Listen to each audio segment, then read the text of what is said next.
የዕድሜ በረከት የሰጠችን፣ የሕይወት በረከት የሰጠችን፣ የእንጀራ በረከት የሰጠችን፣ የዘላለም በረከት የሰጠችን እሷ ናት። እግዚአብሔር ፍቅሩን ሲገልጥ ሰው ተመልከቱ፣ እወዳችኋለሁ ብሎ ቃሉን የገለጠባት የነጻነታችን ደብዳቤ ማርያም ሆነች ማለት ነው። ዕውቀትም አይኖራችሁ፣ ጤናም አይኖራችሁ፣ ሀብትም አይኖራችሁ፣ ማርያም ስላለችችሁ ብቻ ደስ ሊላችሁ ይገባል። አምላክ እናቴ ያላትን እኔ እናቴ ላለላት ነው እንዴ? ፈጣሪ እናቴ ካላት እኔማ ሎሌሽ ነኝ ብላት። እንደ እግዚአብሔር ቅዱስ ፈቃድ የምንማማርበት የትምህርታችን ኃይለ ቃል እናታችን ማርያም ሆይ በሚል ርዕስ እንማማራለን። እስኪ በሉ ሁላችሁም እንደገና በሉ። እንደገና በዚህ ርዕስ እንማማራለን። የእግዚአብሔር ቸርነት የእሷ በረከተ ልመናዋ በልቦናችን ላይ ይደርብን። እናታችን ማርያም ሆይ የሚለውን የምታገኙት ከዘወትር ጸሎት ነው። የዘወትር ጸሎት አታውቁም? እናታችን ማርያም ሆይ ብላችሁ በሉ እስቲ። ሰላም ላንቺ ይሁን እያል እንሰግድልሻለን። እሺ እንማልድሻለን። እሺ ከአዳኝ አውሬ ታድኝን ዘንድ ተማጽነንብሻል። ስለ እናትሽ ስለ አባትሽ ድንግል እመቤታችን ማህበራችን ትባርክልን። ስለዚህ እናታችን ማርያም ሆይ አሁን በዚህ ትምህርት ስንማማር ከዚህ ትምህርት ፍጻሜ እንዲኖራችሁ የምፈልገው ነገር እመቤታችን ምናችሁ ናት ብትባሉ እናቴ እንድትሉ ነው። ሁላችሁ እስኪ እናቴ በሉ። እመቤታችን ምናችን ናት? አሁን የእሷን እናትነት ይዘን እንሄዳለን። የእናትነቷ በረከት ይደርብን። ማርያም የሚለው ቃል ሲነሳ ከሷ ላይ ሲደርስ ማለት ነው። ብዙ ማርያሞች አሉ። ወደ 8 የሚሆኑ ማርያም ተብሎ የተጠሩ አሉ። የሷን ማርያም የሚለውን ስም ስናነሳ የዓለም መፈጠር ጭምር ነው ትዝ የሚለን። ዓለም የተፈጠረው ማርያም ስለሚለው ስም ነው። ምክንያቱም ዓለምን ከመፍጠሩ በፊት እግዚአብሔር በልቡናው የዓለም ክፉ እንደሆነ ያውቀዋል። ጠማማ እንደሚሆን በእግዚአብሔር ላይ እንደሚነሳ ሕጉን እንደሚተላለፍ ከሕይወት ይልቅ ሞትን ከክብር ይልቅ ሐሳርን እንደሚመርጥ እግዚአብሔር አስቀድሞ በጌትነቱ ብርሃን ያውቀዋል። እንደ ክፋቱ መጠን ደግሞ የሰው ልጅ እንደተደረገለት መጠን በዚያው ልክ ማመስገን ሲገባው በረከትን የሚያክል በደል በድሏል። በደል በዛ የሚባለው የሰው በደል የእግዚአብሔርን ቸርነት ሲያክል ነው ይላሉ ሊቃውንቱ። የሰው በደል የእግዚአብሔርን ቸርነት ሲያክል በደል በዛ ይባላል። የእግዚአብሔርን ቸርነት ሊተካከል የደረሰ እግዚአብሔር ሰውን አምላክ ያደረገውን ያህል ሰው አምላክን ገልብጦ አምላክ መሆን ሲፈልግ የእግዚአብሔርን ቸርነት የሚያክል በደል ይባላል። በዚህ ዘመን ሩያነ ኮኑ ነው ያለ ባለቀን በዘመነ ሳምኒት ዕለት ሰብ በአመፃ ወእግዚአብሔር በምሕረት በመጨረሻው ዘመን በመጨረሻው ሰዓት ሰው በበደል እግዚአብሔር በቸርነት እኩል ሆኑ ብሎ ተናግሯል። ሰው በበደል እግዚአብሔር በቸርነት እኩል ሆኑ ማለት የሰው በደሉ የበደሉ ጽዋ የእግዚአብሔርን የቸርነቱን ባህር የሚያክል ሆኖ ፈሰሰ ማለት ነው። ያንን የሚያክል በደል እንደሚበድል የታወቀ የሰው ልጅ እንደ በደሉ ብዛት ቢሆን መፈጠር ባልተገባው ነበረ። የአዳም የበደሉ ተራራ ጎልቶ ሲታይ በተራራው ላይ ከፍ ብላ የምትታየው መርከብ ለእግዚአብሔር ትታይ ነበረ። የአዳም የውድቀቱ ገደል ዝቅ ብሎ ለእግዚአብሔር በታየበት በዚያው መስመር አዳም የሚመረኮዛት የሕይወት በትር ትታይ ነበረ። ያችም ቅድስት ድንግል ማርያም ናት። አዳም በኃጢአት እንደሚረክስና እንደሚተዳደፍ ከመዓዛ መለኮት ወጥቶ ፍጉግ በሆነ በአጋንንት ክርፋት እንደሚታይ እንደሚያዝ ለእግዚአብሔር በታየበት በዚያው ዓይን ሕይወቱ የሚጣፍጥባት የሽቱ ሙዳይ መዓዛ መለኮትን የወለደች እመቤታችን የፈውስ ሙዳይ ለእግዚአብሔር ትታይ ነበር።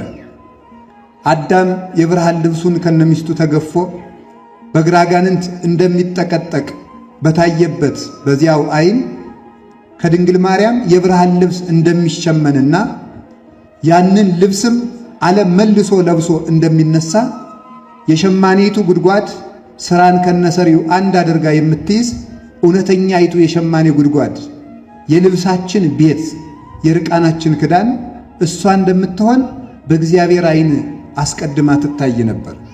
ዓለም ከመፈጠሩ በፊት ያልታየ ፍጥረት የለም። እንኳንስ ሌላው ሰይጣንም ቢሆን ታይቷል። ሰይጣን ጠማማነቱ ሲታይ ማርያም ቅንነቷ ይታይ ነበር። ፍጥረቱ እንስሳት አራዊቱ ታይቷል። ሲታይ ግን ዓለም ከነጥፋቱ ሲታይ እመቤታችን ከነቅድስናዋ ትታይ ነበር እና እግዚአብሔር ዓለም ከመፈጠሩ በፊት ዓይኑ ያረፈባት መሬት እመቤታችን ነበረች። ዓለም እመቤታችን ለማመስገን ተፈጠረ የተባለበት ምክንያት እሱ ነው።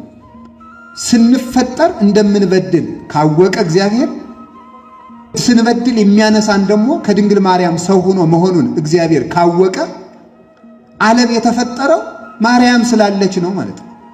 እሷ እንድትኖር ስላሰበ እግዚአብሔር ዓለምን ፈጠረው። እንኳንስ ለመኖራችን ለመፈጠራችን ምክንያት ማርያም ናት። በእሷ እንደማያነሳን ባያውቅ ኑሮ ወይም ደግሞ በእሷ እንደምንነሳ ባንሆን ኑሮ ጠፍተን ለመቅረት እግዚአብሔር ባልፈጠረን ነበር። እንደምንጠፋ ሲያውቅ ለመፈለግ ፈጥሮናል። ሊፈልገን ሲያስብ ጠቦቲቱን በግ አስቀድሞ በጊት ንጽሕት በጊት እሷን የእረኛችን እናት እሷን አስቀድሞ አስቧት ነበረ። ቅዱስ ኤፍሬም ሲናገር ስለዚህ ነገር እንዲህ ይላል። የበጎች እረኛ ከላይ ከሰማይ ወረደ፣ ንጽሕት በጊት ከምትሆን ከበጎች ልጅም በጆሮዋ ገብቶ በማኅፀኗ አደረ። እረኛው እየተናገረ መጣና ከሷ ማኅፀን ሲደርስ ዝም አለ። መሥዋዕት ሆኖም በደሙ አነጻቸው፣ ረሃባቸውንም ሥጋውን ፈትቶ አዳናቸው ብሎ ይነገራል። 30 ብር ተሸጠና ያ ንጹሕ በግ የበግ ጸጉሩ ተሸልቶ እንደሚለበስ ከሷ የተገኘው ኢየሱስ ክርስቶስ በጥምቀት ለበስ ነው። በግን እንዲበሉት እንዲጠጡት ሥጋውን በላን ደሙን ጠጣን። ተሽጦ ዕዳ እንደሚከፍል 30 ብር ተሸጠና የ5000 ዘመን ዕዳችን ከፈለልን። ስለዚህ እመቤታችን ለመፈጠራችን ምክንያት የሆነች ናት። ማርያም የሚለው ስም ሲነሳ ሰው እንደሆነ ያደረግሽኝ እግዚአብሔር አንቺን አይቶ እንዲፈጥረኝ ምክንያት የሆነችም ምክንያተ ፍጥረት ብለን እመቤታችንን እናስባታለን። ማርያም ስትነሳ የነቢያት የመኖራቸው ምስጢር ያለመቀሰፋቸው ምክንያት ከመከራ የማለፋቸው ምክንያት ወላዲት አምላክ ነበረች። የሚደንቀው ነገር ቅዱስ ሰሎሞን መኃልየ ዘሰሎሞን ላይ ሲናገር ታይተፍት ጽላሎቱ ፈተውኩ ወነበርኩ ይላል። ከመኮል ውስተ ጸው ገዳም ከማሁ ወልድ ሆይ በማይከል አሃው በጫካ መካከል ብቻዋን አፍርታ እንደምትገኝ እንኮይ ልጅ ወንድሜ እንደዚያ ነው ይላል። ከጥላውም እየሳሳው ተጠጋው ይላል። ከጥላው እየሳሳው ተጠጋው ይላል። ይሄ ዛፍ የበረሃ እንኮይ የተባለች እመቤታችን ናት። ዛፍ ፍሬ በሌለበት ጫካ መሃል ብቻዋን ያፈራች እንኮይ የተባለች ድንቁርናና እርግማን በበዛበት ምድር ላይ የሕይወት ፍሬን ብቻዋን ይዛ የተገኘችው እንኮይ እርሷ ናት። ከጥላዋ ተጠጋው የተባለ ጥላ አካል ከቆመበት አልፎ ሌሎችን እንደሚያስጠጋ እመቤታችን ሰው ሁና በአካል ከተገለጠችበት ዘመን አካሏ ቀውም ሆኖ ከተገኘበት ከዘመነ ሐዲስ ቀድማ የብሉይ ኪዳንን ሰዎች በቃል ኪዳኗ በረከትና ጥላ አስቀድማ ከመከራ ተጠብቃቸው ነበር። ያ ጽላሎት ይባላል። ኖህ ከጥፋቱ ዳነባት መርከብ የድንግል ማርያም ጥላ ነበረች። አብርሃም እግዚአብሔርን ያየባት ዛፍ የድንግል ማርያም ጥላዋ ነበረች። ሙሴ ባህር የከፈለባት በትር የድንግል ማርያም የረዴቷ ጥላ ነበረ። ያች ጥላ ናት። እዩት፣ በብሉይ ኪዳን የተገኙ በረከቶች ህብስት የወረደበት ደመና የእመቤታችን ጥላ ነው። እስራኤልን ይመራ የነበረው ደመና የእመቤታችን ጥላ ነው። ውሃ ከጭንጫ የፈለቀባት አለት የእሷ ጥላ ነበረች። አስቀድማ በመከራ ተጠብቃቸው ነበረ። ዳዊትን ሜልኮል ሲዘምር በመናቋ የተፈረደባት ስለምንድን ነው ቢባል የእመቤታችን አባት ነውና። አብርሃም ከኮሎዶ ጎሞር የወጣው በእመቤታችን ምክንያት ነው። ያዕቆብ ከወንድሙ እጅ በሮ ያመለጠው የእሱ አባት ነውና ጥላዋ ገና 2000-3000 ዓመትን እያለፈ ሰው ከዚህ ላይ ቆሞ ጥላው እዚያ ወዲያ ዛፍ እዚህ ቆሞ ጥላው ወዲያ ሂዶ ሰዎችን እንደሚያስጠጋ ማርያም ከ5500 ዘመን በኋላ ቆማ ቀድማ አዳምን በተስፋዋ ጥላ አስጠግታው ነበረ። ምርኩዙናው እየተጽናና ወደ ሲኦል የወረደውም እሷን እያየ ነበረ። እሷ በእውነት ፀሐይን የጠበቁባት የአባቶቻችን ፀሐይን እናይባታለን ያሏት የሕይወታቸው ማለዳ ነበረች። አይኢቲ ዛቲ እንተ ትሄውፅ ከመጎህ ብሪት ከመፀሐይ እንተ ትትሄወፅ ይላሉ። ይቺ እንደ ማለዳ ብርሃን የምትጎበኝ እንደ ፀሐይ የሞቀች እንደ ጨረቃ የደመቀች እንደ ፀሐይ የሞቀች ይላታል።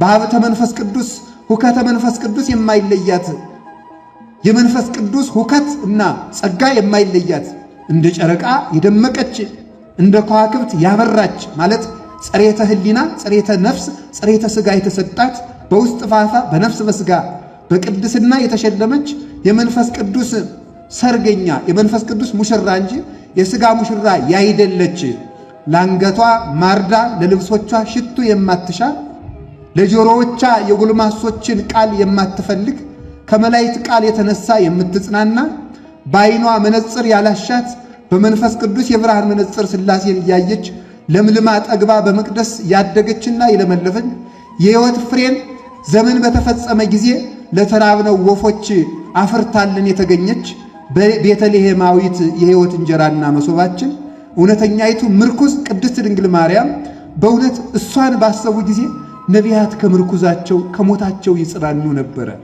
ስለዚህ ነበር ቅዱስ ዳዊት መኑ እሙሃበኒ ክንፈ ከመርግብ እስርር ዋይርፍ ወመጻኒ ድንጋጤ ሞት ፍርሃት ወረአድ አሐዘኒ የሞት ድንጋጤ መታብኝ ፍርሃትና እንቅጥቅጥም ያዘኝ ከሞት በርሬ የማመልጥበት እንደ ርግብ ያለ ክንፍ ማን በሰጠኝ ይል ነበረ ቅዱስ ዳዊት። ሞትን የማመልጥበት የርግብ ክንፍ ማን በሰጠኝ አለ። እውነት ግን ሞት ርግብ ሞትን የምታመልጥበት ክንፍ አለት? የላትም። ግን ትዝ ይላችሁ እንደሆነ በኖህ ዘመን ሙታን በተበረበረቡበት ባህር ውስጥ ብቻዋን በሙታን መንደር የምትበር ባለ 2 ክንፍ ርግብ ነበረች። ሙታን በበዙበት ባህር ሬሳ ብቻ በተሸከመችበት ባህር የሙታንን አጽም ብቻ በተሸከመችበት መንደር አንዲት የወይራ ዝንጣፊ ይዛ ለመምጣት የምትበር አንዲት ርግብ ነበረች። ያቺ ርግብ በእውነት ሙታንን የገደላቸው ሞት ያላዛት ባህሩ ያላሰጠማት ባህሩ ደርቋል ብላ የወይራ ዝንጣፊ ይዛ ለኖህ የሰላም ብስራትን ይዛ ከች አለችለት። ከመርከብ ውጣ ብላ ደስታን በጆሮው የሰበከችለት አንዲት ርግብ ነበረች። ያቺ ዓለም በሞት ባህር ውስጥ በሰጠመበት የመርገም ጥላ እስከ ነፍስና ሥጋውን ባሰጠመበት ሰው በክደት ጨለማ በሞት ጥላ በነበረበት በግራጋንንት በተጠቀጠቀበት ዘመን መርገም ያላረፈባት የተባረከች ምድር አክናፈ ድንግልናዋ ያልተሰበረባት በንጽሐ ሥጋና በንጽሐ ነፍስ ክንፍ እየበረረች ዘንዶውን ያመለጠችው ፀሐይን የለበሰችው ሙሽራ ከዋክብት ከራሷ ላይ ያሉላት ጨረቃን የተጫማችው ንግሥት እናታችን ቅድስት ድንግል ማርያም ነበረች። ስለዚህ የርግብን ክንፍ ማን በሰጠኝ ሞትን ማመልጥበት ያለው የእናቴን የድንግል ማርያምን ክንፍ ማን በሰጠኝና እሷ መቼ በመጣችና ንጽሐ ሥጋና ነፍስ ማን በሰጠኝና ቶሎ መቼ እሷ ተወልዳልኝ እሷን አግኝቼ ከሞት ባመለጥኩ እያለ ነበረ። ርግብ ባሁን የምታመልጠው በክንፎቿ ነው። እኛም ሞትን ያመለጥነው በድንግል ማርያም ክንፍ ነው። እሷን የፈጠረልን እግዚአብሔር የተመሰገነ ይሁን። ስለዚህ ነቢያት ምርኩዛቸው ነበረች። ማናት ያቺ እንደ ማለዳ ብርሃን የምትጎበኝ? ማለዳን የማይነፈቀው ሰው የለው። የራበው ሰው ሲነጋ የምጠግብ ይመስለዋል። የታመመ ሰው ሲነጋ የምድን ይመስለዋል። የታሰረ ሰው ሲነጋ የምፈታ ይመስለዋል። በሞት የታሰሩት አባቶቻችን ማለዳይቱ ማርያም ስትመጣ እንፈታለን እያሉ የሕይወት እንጀራ የራባቸው አባቶቻችን ማለዳይቱ ማርያም ስትመጣ እንጠግባለን እያሉ የሞት ዕዳ የተሸከሙት አባቶቻችን የማርያምን ንጽሕና ከፍለን ከዕዳ ነፃ እንወጣለን ብለው ተስፋ ያደረጓት የተስፋይቱ ምድር እናታችን ቅድስት ድንግል ማርያም ነበረች። የአባቶቻችን የዓይናቸው ማረፊያ፣ ፍጥረታት ዓይናቸውን ያሳረፉባት ሰማይ። እግዚአብሔር ወደ ታች ሲመለከት ያያትና ዓይኑን ያሳረፈባት ሰማይ።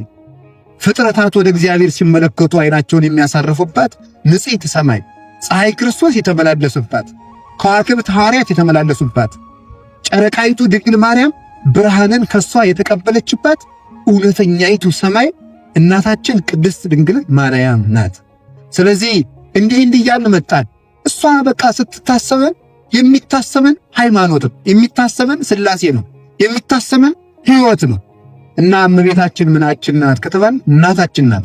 የምን እናታችን ብቻ እንደሆነች ልንገራችሁ። እናታችን ቅድስት ድንግል ማርያም የበረከት እናታችን ናት።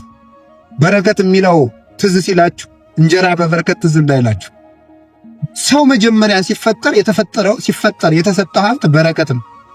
የሰው የመጨረሻ ማንነቱ ቡሩክነት ነው። ሰው መጨረሻ ሲከፋ ወይም ደግሞ ሰው ጸጋን ሲያጣ ቡሩክነት ሲያጣ መጨረሻ የሚሆነው እርጉም ነው። ስለዚህ ስንበድል ምንድነው የምንሆነው? እርጉም ነው የምንሆነው። ስለዚህ ምን ሆነ?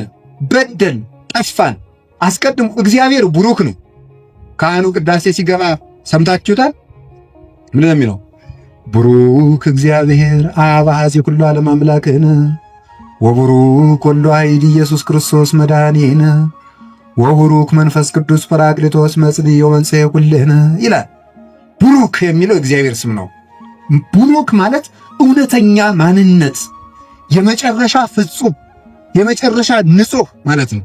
የመጨረሻ ቅዱስ፣ ይህ ቀረ የማይባል ማንነት ማለት ነው። ቡሩክ ማለት መጨረሻ ላይ ተነስተን ምን እንደሆነ ታውቃላችሁ? መጨረሻ ላይ ከሞት ተለይተን ስንነሳና ምግባር ተንሰት ስንሸረብ እግዚአብሔር ምን ብሎ እንደሚጠራን ታውቃላችሁ? ወይም ገብረ ማርያም ወይም ወለተ ማርያም ወይም ገብረ ሥላሴ ወይም ወለተ ሥላሴ ብሎ አይደለም የሚጠራን፣ የአባቴ ቡሩካን ብሎ ነው የሚጠራን። የመጨረሻው ማንነት የሰው ሽልማቱ ቡሩክነት ነው። መርገም አልባ ነው። እግዚአብሔርን የምንመስልበት መልክ ማለት ነው ቡሩክነት ማለት። ያ ቡሩክነት ነው ርግማንን የሚያጠፋው፣ ፍጥረታትን የሚያስገዛን የእግዚአብሔር ቡሩክነት ነው። የሰው የመጨረሻ መልኩ ቡሩክነት ነው።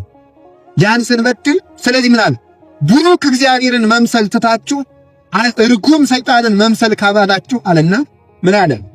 ርግምተ ትኩን ምድር በእንቲአከ ኦ አዳም ምድር ባንተ ምክንያት የተረገመች ትሁንብህ፣ ሶከ ወአሜከላ ለይብቁልከ እሾህ ይብቀልብህ አለ። ያን ጊዜ ፍጥረት ምን ሆነ? የተረገመ ሆነ። ከሔዋን የተነሳ ርግማን ሆነ። ልብ በሉማ የሁላችን እናት አንዲት ነበረች፣ ያችውም ሔዋን ናት። ከሷ ከመጀመሪያይቱ እናታችን የተነሳ የተረገምን ሆነ። በርግማናችን የተነሳ ደግሞ በእኛ መረገም ምድር ተረገመች፣ እሾህ አሜከላ አበቀለች። ምን ነው እግዚአብሔር በሰባተኛው ቀን ፍጥረትን ፈጥሮ ጨርሶ የለምን? ስለምንድን ነው እሾህ አበቀለ የተባለ? ፈጥሮ ከጨረሰ በኋላ ስንበድል ደግሞ እሾህ ይፈጥራል እንዴ ቢሉ አይደለም። ሰው ደና ሰውነት ነበረው።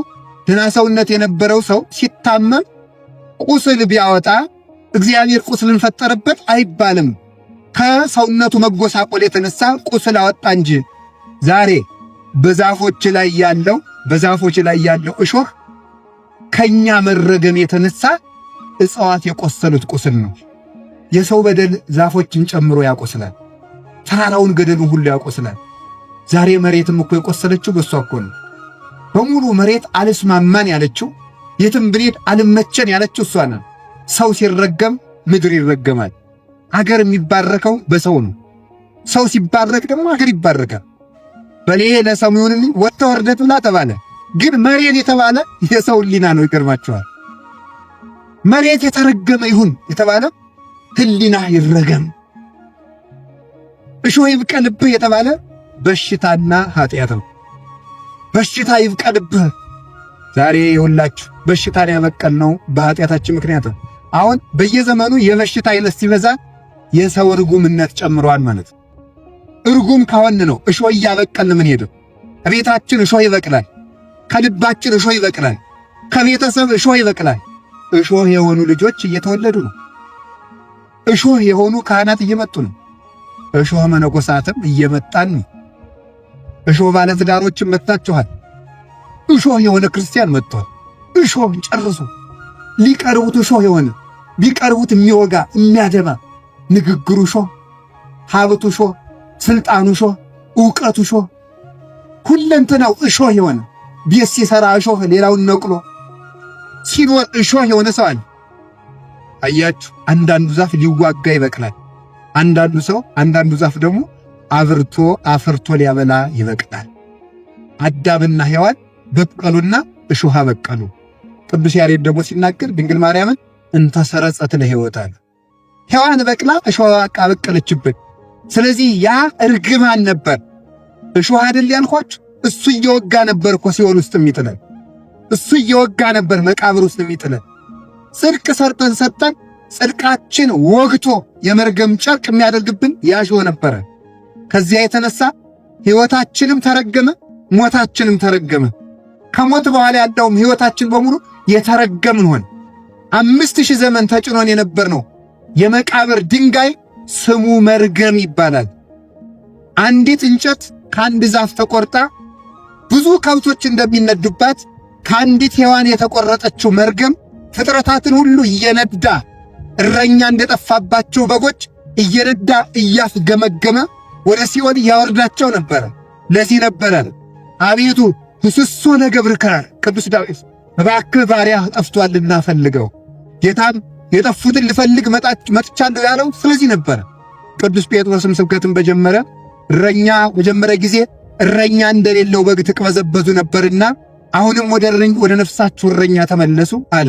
ተፍገምግመን ተረግመን በዚህ ምክንያት ወደ ሞት እንወጣ ነበር። የተረገመ ከተረገመ ጋር ርስት ያገኛል። እርጉም የእርጉምን ርስት ይወርሳል። ቡሩክ የቡሩክን ርስት ይወርሳል። ተረግመናልና የተረገመውን የሰይጣንን ርስት ሲኦልን እንድንወርስ የግድ ተገደደብን። በዚህ እርግማን ሁሉ ተገኘ። ከማን በረከት ይብቀል። ስለዚህ በተረገመው ዓለም ውስጥ አንድ የተባረከች እውነተኛ ማንነት ያላት ቡርክት እመቤታችን ተገኘችል። እግዚአብሔር እሷን ሲያገኝ ወደ ምድር መጣ። ስለዚህ እግዚአብሔር ተመልከቱ።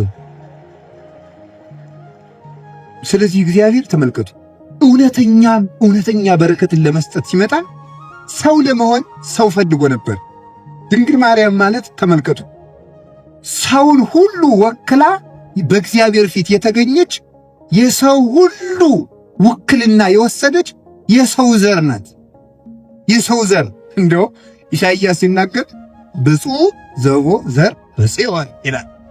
በጽዮን ዘር ያለው ሰው ብፁዕ ነው ይላል። እስኪ ወሉላችሁ በጽዮን ምን ያለው ሰው በሉ እንጂ አይዟችሁ። በጽዮን ዘር ያለው ሰው ምን ያለ ነው? ብፁዕ ነው። ነቢዩ ኢሳይያስ ነው የተናገረው። በጽዮን ዘር ያለው ሰው ብፁዕ ነው። ከጽዮን ከድንግል ማርያም ዘር ክርስቶስ የተወለደለት ሰው እሱ ብፁዕ ነው። ከዚያ ከማይጠፋው ዘር ሕያዋን ሆነን እንወለድ ዘንድ ዳግሚት ሔዋን እመቤታችን መጣችልን። ስለዚህሳ መጀመሪያይቱ እናታችን ያሳረፈችብንን መርገም እውነተኛይቱ የተባረከችው መሬት እሷ ተገኘችና ቡሩክ መድኃኔዓለም ከሷ መጥቶ በማኅፀኗ እንዲያድር ሆነች። ቅዱስ ገብርኤል ስለዚህ መጥቶ ምን አለ? ተፈሥሒ ፍሥሕት ቡርክት አንቲ እማንስት፣ ከሴቶች ተለይተሽ አንቺ የተባረክሽ ነሽ የተረገምሽ ነሽ ተብላ ሔዋን የሰማችውን መርገም የተባረክሽ ነሽ የተባለችውን እመቤታችን ነቅላ ጣለችላት። ስለዚህ ምን ተባለች? ተፈሥሒ ኦግዝእቴ ቅድስት ድንግል እንተ ብኪ ተበትከ ማይሰረ ሔዋን ማይመሚ፣ የሔዋን የሚጎዳ ማሰሪያዋ በአንቺ የተቆረጠላት እመቤቴ ማርያም ሆይ ደስ ይበልሽ። በሉ እስቲ የሔዋን የሚጎዳ ማሰሪያዋ በአንቺ የተቆረጠላት እመቤቴ ማርያም ሆይ ደስ ይበልሽ። አሁንም ደስ ይበላት እመቤታችን፣ ያንን እርግማን አስቀረችልን። ስለዚህ ምን ሆነ መሰላችሁ? አሁን ያ እርግማኑ ስንረገም ምን በቀለብን አልኳችሁ? እሾህ ያንን እሾህ ለማብቀል እግዚአብሔር የተባረከችውን ምድር እመቤታችን አገኘና ከሷ ተወለደና የተባረከ ሥጋ ለበሰና ያንን እሾሃችን በዕለተ ዓርብ አስጎንጉኖ ከራሱ ላይ ደፋው። ያንን እሾህ ከራሱ ላይ ሲደፋው የኛ የዘመናችን እሾህ በሙሉ ተነቀለ። ጌታ በዕለተ ዓርብ የእሾህ ጉንጉን ሲለብስ የኛን እሾህ ነበር ተሸክሞ የዋለው። ያ እሾሃችን ነበር የረገፈልን። የሕይወታችን ራስ እሾህን ከራሱ ላይ ለብሶ የኛን እሾህ ከሕይወታችን ነቅሎ ጣለልን። መቃብር ላይ እየወጋ ያወረደልን፣ ወደ መቃብር ያስገመገመንን እሾህ ይነቀል ዘንድ የበረከት ምድራችን እሷ ነበረች። የዕድሜ በረከት የሰጠችን፣ የሕይወት በረከት የሰጠችን፣ የእንጀራ በረከት የሰጠችን፣ የዘላለም በረከት የሰጠችን እሷ ናት። ስለዚህ እመቤታችን የበረከት ምድራችን ነበረች። ቱርክት አንቲ እማንስት የምለው ቃል ቀላል እንዳይመስላቸው በረከት እንዲህ አለ ቅዱስ ጳውሎስ። ስለዚህም እንዲህ ብለን ለመዘመር በቃ ይትባረክ እግዚአብሔር አቡሁ ለእግዚእነ ወመድኃኒነ ኢየሱስ ክርስቶስ ዘባረከነ በኩሉ በረከት መንፈሳዊ በመንፈስ ቅዱስ ዘበሰማያት በኢየሱስ ክርስቶስ እግዚእነ ሁሉ ይናገራል። በጌታችን በኢየሱስ ክርስቶስ በሰማያዊ በረከት በመንፈስ ቅዱስ በመንፈሳዊት በረከት የባረከን የጌታችን የመድኃኒታችን የኢየሱስ ክርስቶስ አባቱ እግዚአብሔር ይመስገን ይላል ቅዱስ ጳውሎስ ኤፌሶን ምዕራፍ 1 ቁጥር 3 ላይ። በመንፈሳዊ በረከት የባረከን እግዚአብሔር ይመስገን። ይህንን አባቶቻችን ሲተረጉ መንፈሳዊ በረከት አለ መንፈሳዊ በረከት አለ ከሥጋዊ በረከት ሲለይ የሥጋዊ በረከት አውጽኦሙ በኩሉ ሰርጎ ወርቅ ወብሩር የሚል ነበረ። የማልማል ከዚያ ሲለይ በረከት መንፈሳዊት አለው። አውጽኦሙ በኩሉ ሰርጎ ወርቅ ወብሩር። እስራኤል ከግብፅ ባርነት ሲወጡ ምን አድርገው እንደወጡ ታውቃላችሁ? ወርቅ ሰርቀው ነው የወጡት። ወርቅ ሰርቀው እግዚአብሔር ምን አደረገ? በሙሴ አማካይነት ከግብፃውያን ዕቃ ተዋሱ አላቸው። ወርቅና ብር አበድሩኝ አሉና ተዋሱ። በሉ ይሄንን ያዙና ውጡ አላቸው። እግዚአብሔር እስራኤልን ከግብፅ ሲያወጣቸው ሁለት ነገር አድርገላቸው። አንደኛ ባርነትን ሰረዘላቸው። ሁለተኛ ደግሞ ምን አደረገላቸው? ባርነት መሰረዙ ብቻ ሳይሆን ድሆች ነበሩ፣ ከብረው እንዲወጡ አደረጋቸው። ሶስተኛ ስደትን ማዳኑ ብቻ ሳይሆን ሰው ከስደት ወጥቶ ርስት ሳይገባ ቢሞት ጥቅም የለውም። ስደትን ብቻ ሳይሆን ያስቀረላቸው ርስትም ሰጣቸው። ሶስት ነበሩ ጥቅማቸው። ባርነት ቀረላቸው፣ አንድ ድህነታቸውን ወርቅ ይዘው በመውጣት ቀረላቸው፣ ሁለት ሶስተኛ ስደቱ ርስት በመውረስ ቀረላቸው። ይሄ ነበረ በረከት መንፈሳዊት በረከት ሥጋዊ የተባለ። ከዚያ በኋላ ተመልከቱ፣ አስተውሉ። ምንድነው እግዚአብሔር ስረቁ ይላል እንዴ? አይ ያላመኑትን ሰዎች ገንዘብ እግዚአብሔር ዝረፉ ብሎ አያውቅም። ታዲያ ምን ማለቱ ነበረ? የግብፃውያንን ገንዘብ ዘርፋችሁ ውጡ አላቸው። ይህ ማለት ለምን ይመስላችኋል? ያን ያህል ዘመን 215 ዓመት በባርነት ቀጥቅጠው ሲገዟቸው አንድ ቀን ደመወዛቸውን ከፍለው አያውቁም። ዛሬም እንኳን ድረስ ግብጾች የሚመኩባቸውን ፒራሚዶች ደም እያቦኩ ሴቶች ነፍሰ ጡሮች ጭቃ እያቦኩ ከዚያው ላይ እየወለዱ ሕፃናትን እርገጧቸው የሰው ደም ጭቃውን ያጠነክርልናል እየተባለ ግፍ እየደረሰባቸው በሰሩት ፒራሚድ ላይ የዕለት እንጀራ እንኳን በሚገባ ሳይሰጣቸው እርጋፍ እየተሰጣቸው ነበር ነው። ያን ድካማቸው ከፈልና በወርቅ አስጊጦ በወርቅ ሸልሞ አወጣቸው። ግብፃውያንን ዘርፈው እንዲወጡ አደረጋቸው። በኋላስ ምን አደረገላቸው? ደግሞ ባርነትን አስቀረ፣ ስደትን በረስ ተካ። ይህ ማለት ነው ተመልከቱ። ግብፅ ማለት ጨለማ ማለት ነው። ግብፅ የተባለ ሲኦል ነው። ባርነት የተባለ የዲያብሎስ ባርነት ለኛ ቀረልን ነው። ከዚያ በኋላስ ተመልከቱ። አውጽኦሙ በሰርጎ ወርቅ ወብሩር። እነዚያ ግብፃውያንን ዘርፈው ሲወጡ እኛ ደግሞ አጋንንትን ዘርፈን ነው የወጣነው። ይዘውብን ገፈውን የነበረውን ጸጋ መልሰን ቀምተውን የነበርነውን ርስ አስከፍተን ተዘግቶ የነበረውን የገነት ደጅ አስከፍተን አተነው የነበረውን ዕፀ ሕይወት ዳግመ ከፈለነ ንብላ ዕፀ ሕይወት ዘውቱ ሥጋው ለክርስቶስ ወደሙ ክቡር አተነው የነበረውን የሕይወት ፍሬ በላ ነው። እርሱም ክቡር የክርስቶስ ሥጋው ቅዱስ የክርስቶስ ሥጋው ክቡር ደሙ ነው። ዳግመ ከፈለነ ንባ ወደ ገነት እንድገባ ዘንድ አደለን። ሰርጎ መንፈሳዊ ተሰጠን። እስራኤል ጫማቸው ሳያልቅ ግብፅ የለበሱት ጫማ ርስታን አስገባቸው። ይህ ጫማ ወንጌል ነው።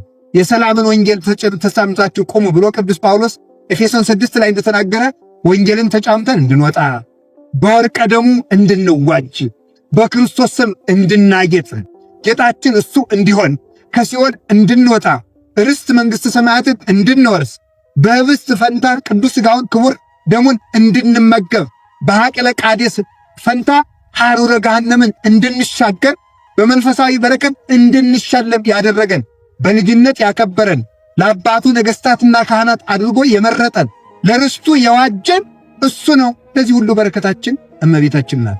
አሁንም እሷን የፈጠረ እግዚአብሔር ይክበር ይመስገን። ስለዚህ እመቤታችን የበረከት ምንጭ ናት ምንለው ጥምቀት በረከት ነው። ይህ የተገኘው ከሷ በነሳው ሥጋ ነው። ቁርባን በረከት ነው። ከሷ በተገኘው ሥጋ ነው የቆረብነው። ከሷ ነስቶ ያከበረውን ሥጋ ነው። ገነት መግባት በረከት ነው። እሱም በሷ የተገኘ ነው። የዘላለም ሕይወት ማግኘት በረከት ነው። መንግሥተ ሰማያት ገብቶ መኖር ለሱም ደግሞ ቡርክት እመቤታችን ስለተገኘች ከሷ በነሳው ቡሩክ ሥጋ የተገኘ ነውና የበረከት መንፈሳዊ ሁሉ ምንጫችን እመቤታችን ናትና እናታችን ማርያም እመቤታችን ተመልከቱ። ይገርማችኋል። ለሔዋን የበረከት እናቷ ናት። ሔዋን ለልጆቿ መርገም ስታወርስ ማርያም ለእናቷ በረከት ሰጠቻት። ስለዚህ ድንግል ማርያም ምን መሰላችሁ? አንድ ባለቅኔ ሲናገር ምን አለ?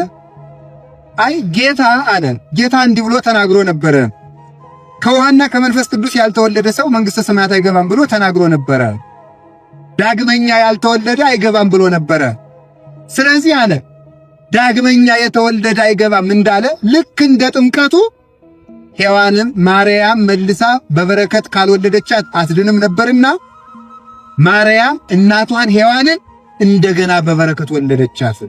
ስለዚህ አብርሃም፣ ይስሐቅ፣ ያዕቆብ የድንግል ማርያም አባቶች ሲሆኑ ድንግል ማርያም ግን አብርሃም፣ ይስሐቅ፣ ያዕቆብን መልሳ በበረከት ወለደቻቸው።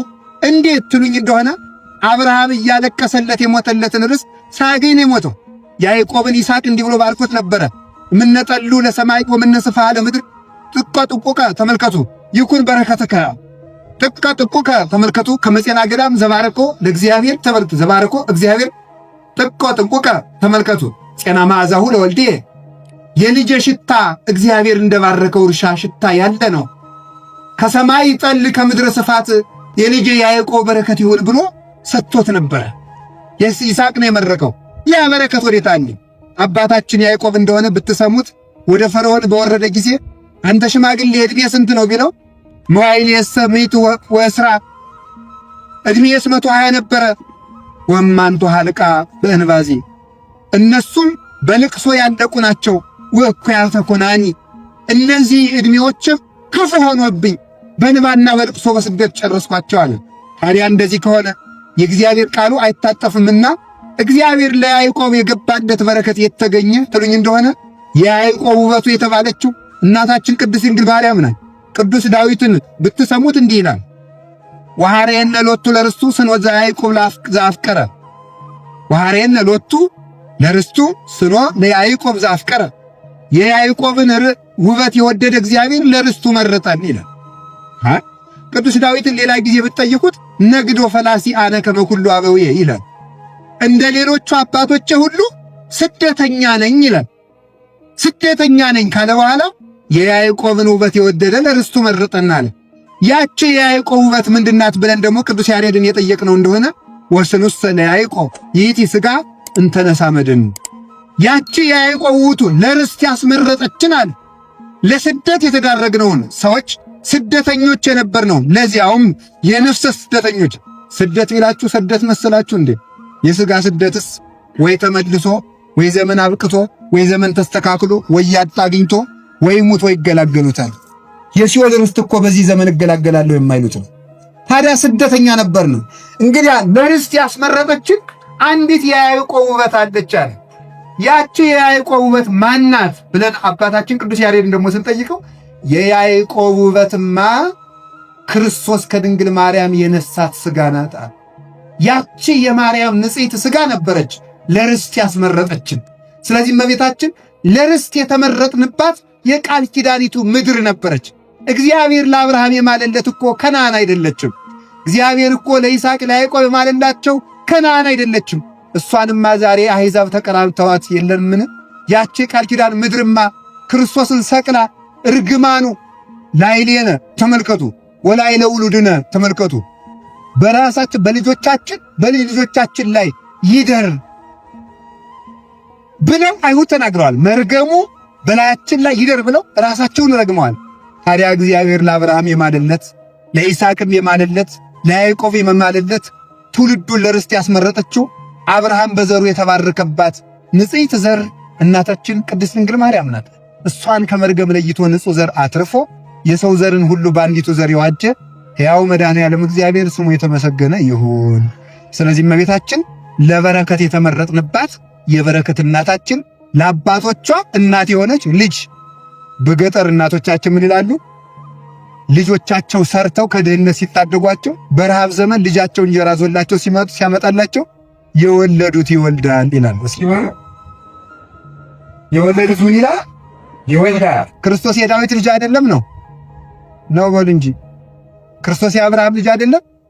ስለዚህ አብርሃም ዳዊትን ወለደ፣ አብርሃም ክርስቶስን ወለደ፣ ዳዊት ክርስቶስን ወለደ።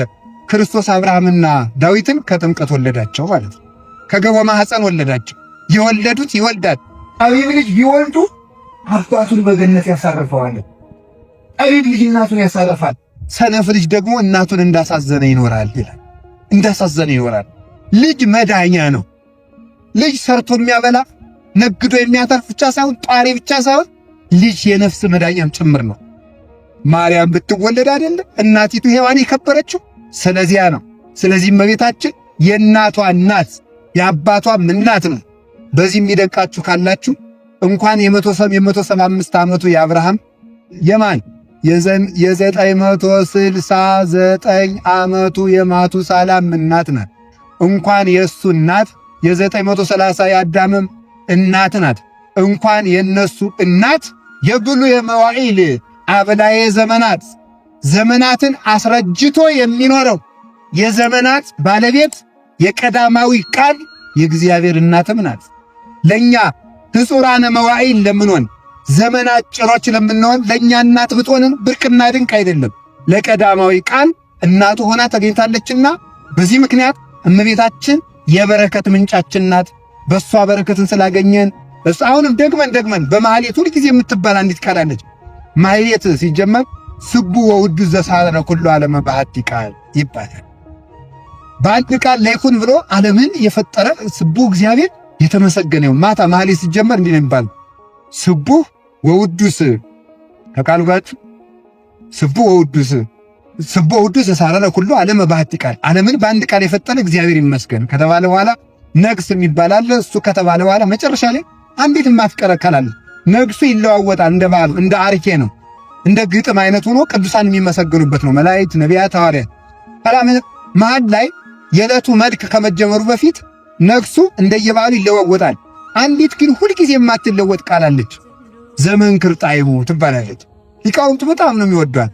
ዘመንክር ጣዕሙ ሰላም ለዝክረ ስምኪ ዘመንክር ጣዕሙ ለወልድኪ አምሳለ ደሙ መሰረተ ሕይወት ማርያም ወጥንተ መድኃኒት ዘምቀድሙ ኪያኪ ሰናይተ ዘፈጠረ ለቤዛ ዓለሙ እግዚአብሔር ይትባረክ ወይትሃጎት ስሙ ይባላል ማለት ነው።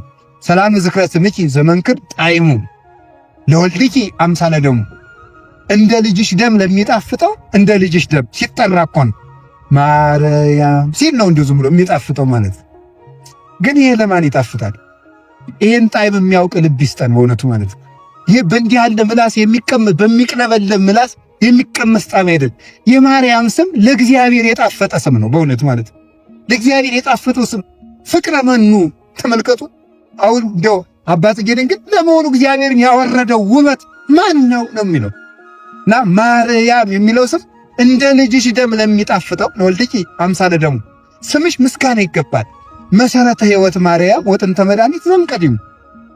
መጀመሪያ ድነት ሲጀመር የድነት መሰረትና መጀመሪያ የሆንሽው መርገም በሔዋን ሲጀመር ድነት ባንቺ የተጀመረብሽ ማእከለ ምድር የድነት መካከለኛ የሆንሽው የመካከለኛይቱ መሬት አባትሽ ዳዊት እግዚአብሔር እሰ ንጉሥ ውጡም ቅድመ ዓለም ወገብረ መድኃኒተ በማእከለ ምድር እግዚአብሔር ከዓለም አስቀድሞ ነበረ በምድር መካከል መድኃኒትን አደረገ የተባለ ተመልከቱ።